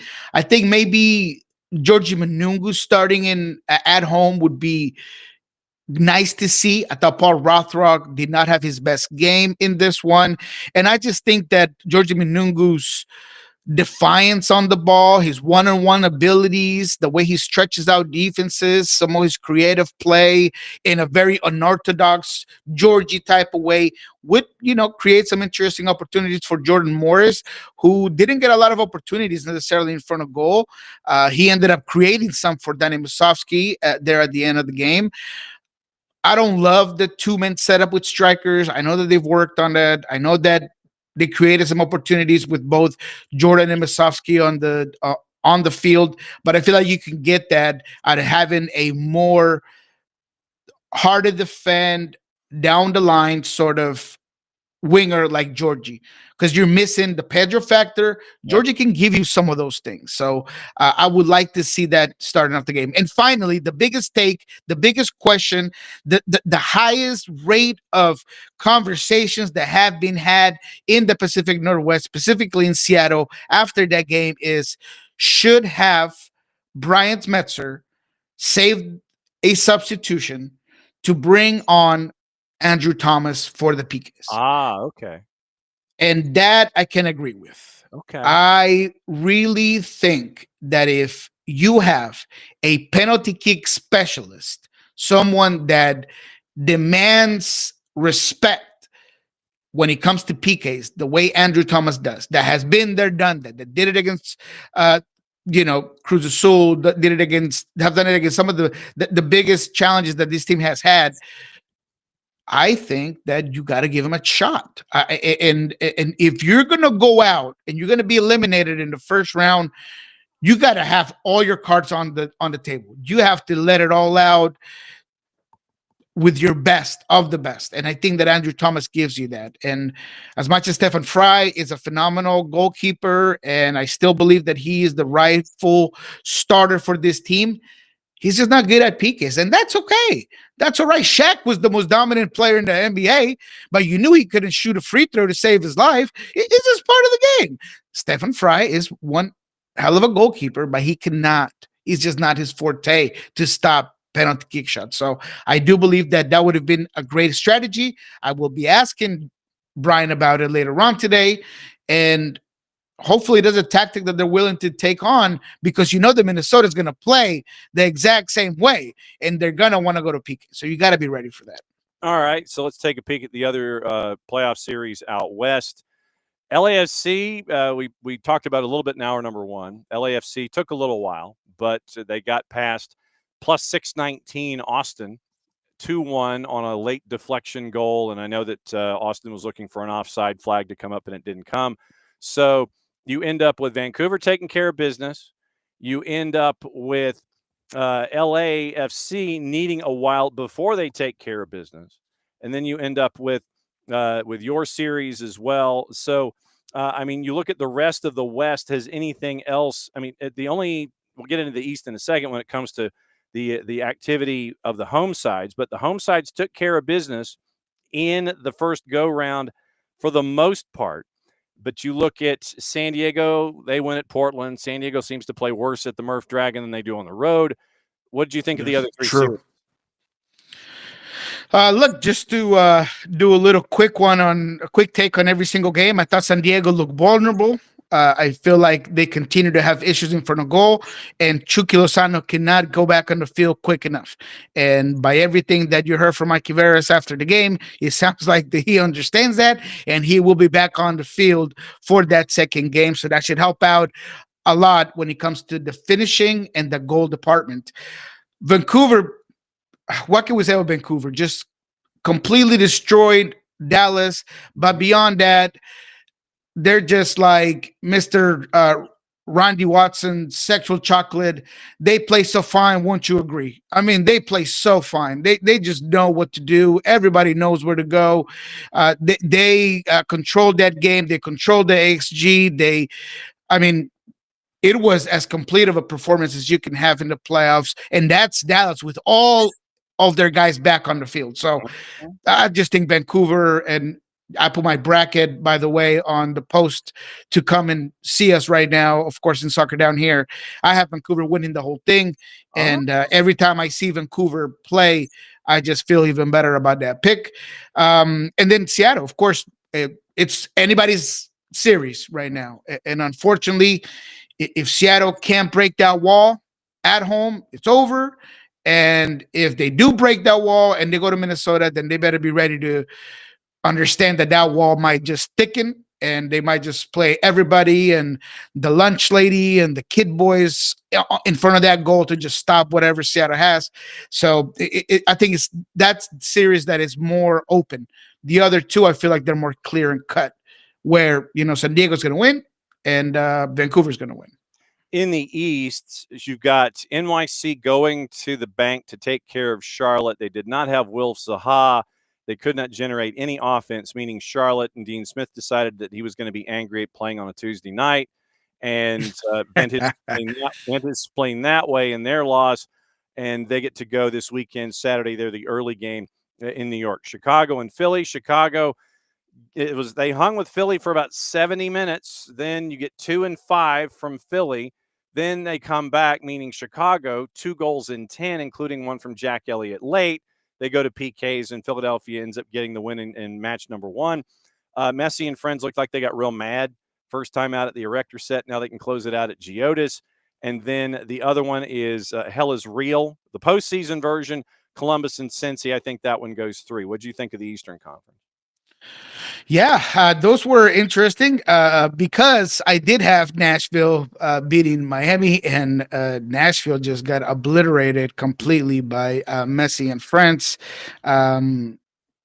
BJ needs to do something different. BJ needs to get his team more aggressively, and you cannot miss opportunities like the ones that Schaffelberg had early in that game and just expect to beat Miami. You can also not allow Palacios to be walking next to Messi, and as soon as you get into the 18, you decide to forget who that guy is and go, I don't know, look at the birds, or I don't know if he saw his mom in the stands. I don't know what happened to Palacios, but you cannot allow Messi to just be wide open and have a flying header, John. A flying header for Messi. That's the way you want to go, Nashville. Come on, you got to step it up. You got to step up that intensity. I feel like BJ Callahan will have this team ready to go, and that'll go to 3. But right now, it doesn't look like that, John. It does not look like Nashville has enough to stop Messi and France. The Philly one, I think that's a good game, and it will be a better game because I thought Chicago could have been a lot more aggressive, and I think that they will be more aggressive at home. Cincinnati, Columbus, I don't think it goes 3, John. I really don't. Okay. And I know that you have the rivalry component, and I know that it was a good game, but Cincinnati had more than enough opportunities to kill this game. And I just think offensively, they're just so much better. And that was Danke's first game, full game or starting game. I feel like he's going to be even better coming up in the next game. I thought Brenner was all over the field. I think if you keep giving Evander that much space on top of the 18, he's going to hurt you at some point. He didn't in this one because I thought that the goalkeeper had a great one in this one for Columbus. But I do feel like Cincinnati is going to close it. That's just my opinion. And then the last one, Charlotte. Look, I hate to say it, but it wasn't the Tuesday night that did you, Mr. Smith. It was Saha's ridiculous, childish, selfish second yellow that put you where you are right now. And now New York, they have the momentum. They have Nico Fernandez that's playing great. Mm-hmm. Is there a more dangerous striker, like a true just striker? That's what you do. That's what you do. With the ball at his feet than Alonso Martinez? I don't think so. That goal was phenomenal. I mean, that goal, he done shook you off your socks. It was just great. The finish was even better. I just feel like New York has something going, and I think that they know what they're about. And if you can continue to feed Alonso Martinez, there's going to be a tough team to beat. So, yeah, I think that New York, I have them moving on. I feel like this one might go 3, but regardless of, I have New York going through the next round. Because you don't need to be done shook. I mean, because if you're on defense and you get done shook, then you're in serious trouble. All right, my friend, what's going on with Sounder at Heart, Pulso Sports, and the Providence and Swedish RV Park and Campground? That's right. Yeah, we're obviously going to have a big show tomorrow. And what we learned this week with Jeremiah O'Shan, we're going to be talking about the upcoming game here on Monday, a huge game here at home against Minnesota United. We'll talk about what we see today and what we see tomorrow. Are there going to be any change in the tactics? Do we see the lineup being any different? What are the chances of the Sounders finally breaking down the Great Wall of China that Mr. Eric Smith puts around St. Clair's goal? So all of that is going to be on Friday. Of course, on Monday, we'll have another preview of the game. We'll talk about the weekend that was with Ari Lillenwall and kickoff with Lobbins Courses, of course. And then everything that we gather around the week, we're going to have, of course, on Pulso Sports. And I should be doing either today or tomorrow some sort of open mic. I've been getting a lot of followers asking me if I'm going to do open mic there on X. So I will be doing one of those at some point today or tomorrow in the afternoon. As always, my friend, great to see you. And it is fantastic to get you on your third cup of coffee because you get us the E rating. you're sitting there and you're cussing and you're mad and you're kicking up dirt and everything going on. So I know that it's the third cup of coffee that hits you with the naughty words and things that always make it. I mean, look, we always, like, when Jarrett comes in, Jarrett is more than happy to sit there and spread naughty words and give us the E. So it's all good. It's always fun to see you, my friend. We'll be watching match days 2, and we'll catch up with you on the flip side as we head toward match days 3 in the opening round. Great to see you, my friend. Good to see you, boss. Have a good All one. right, there goes Niko Moreno from Pulso Sports and Sounder at Heart, and so it's the third cup of coffee. That's the key. That's what we got to look at. Salary guys mentioned the salary figures that came out with Atlanta United, but I do want to mention this from Abby, where Uncle Arthur has once again stepped up, donating $2.5 million for Hurricane Melissa relief. It is an initial grant of $1.5 million supporting the work of World Central Kitchen, $1 million for Team Rubicon, the deployment of Care USA funds. World Central Kitchen provides nourishing meals in freshwater times of crisis. Team Rubicon specializes on the ground disaster response and recovery. Foundation's pre-investment for Care USA's humanitarian surge funds aids in providing rapid deployment of resources for disaster relief and will be activated immediately. And Arthur M. Blank comes up. He had a quote attached to the release. Jamaica and the Caribbean hold a special place in my heart, filled with meaningful family memories. The impact of Hurricane Melissa is profound, but so is the resilience of the people in this region. We're humbled to support Team Rubicon and World Central Kitchen with an initial grant to help address immediate needs in the community with disaster relief and nourishing meals. While the road ahead will be long, our hearts are with those affected, and we hope our support brings comfort and strength along the way. And I know that on our end, we will be trying to keep an eye on everything that is attached, and if there is something that is going on from a soccer perspective, obviously we'll keep an eye on that. But Uncle Arthur stepping up to the plate again when it comes to everything. And yes, David, I try to be a tremendous slouch. Absolutely true. I always try to be a tremendous slouch. Morning, Michael. And I know that Michael and everybody, and morning, Wiley, that you guys were looking at the salary figures for Atlanta United. Let's see. Miggy's salary figure as of October 1st, guaranteed compensation is almost $8 million. Steven Alzate, guaranteed comp, $1,440,000.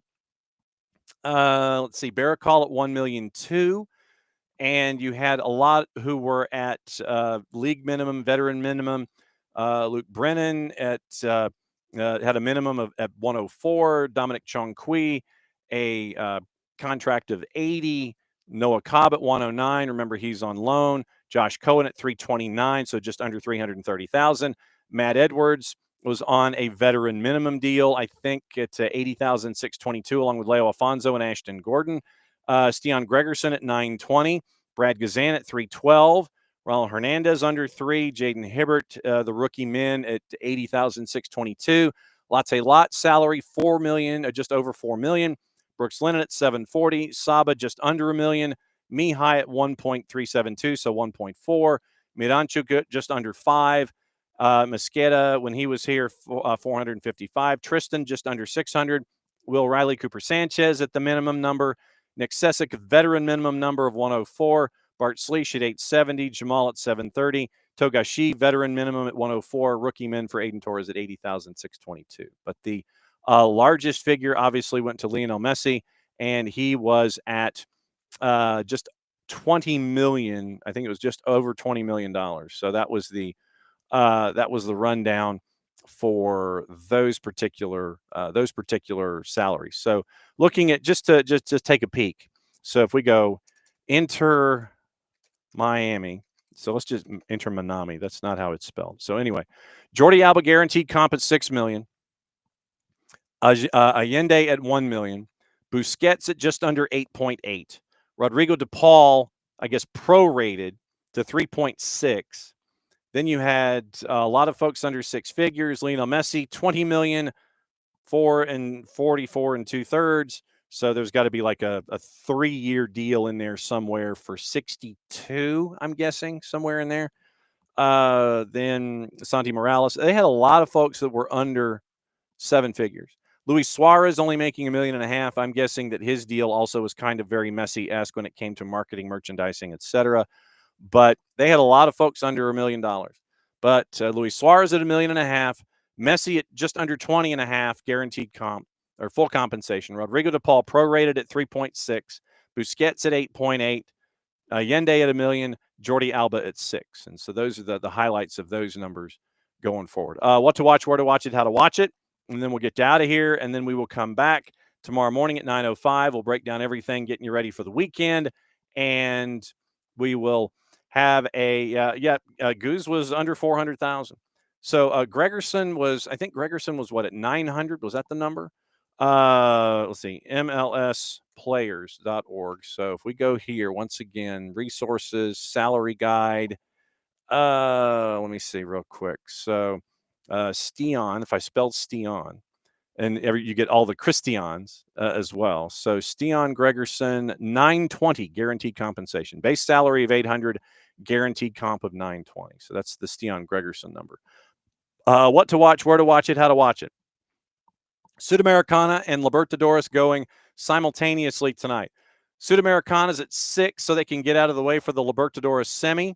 Lanús and Universitario de Chile is at 6 o'clock, and that's on BN, as well as at 8:30, Palmeiras and Liga de Quito, like we talked about with our buddy Nino Torres. BN Español is simulcasting. ESPN Plus has the Copa del Rey, 3 matches at 2, 2 at 4. Paramount Plus has 2 in Serie A, doubleheader at 1:30 and 3:45. Peacock has the Gamebridge Super League tonight with Spokane and Carolina. That is at 9 o'clock. So once again, tomorrow when we break everything back down for you one more time, get you ready for the weekend across the board, and we will catch up hopefully with our friends from Beyond Goals, hopefully catch up with our friends at Major League Soccer, get you ready for the weekend, talk about all the matchups, all the news and everything that is fit to print as we go. And we're going to try and catch up with Lucas Panzica. He's going to be actually working, so if we have to tape something today and air it tomorrow, then we'll do that. And we'll try and catch up with our other friends as well to get you ready for the weekend. So back at it again, lesson 22. Since it is the end of the show, Mucha Platiel, play it safe. It means we get to do this. Thanks again. Oh, heading to an Italian lunch place. I'm not jealous or anything. So thanks to Nino. Thanks to Niko. Thanks to Max Anderson. Thanks to Chris Doran. Thanks to all of y'all. Back at it again, 9:05 tomorrow morning. Mucha Platiel, play it safe. And since it's the end of the show, that means we get to do this. See you tomorrow.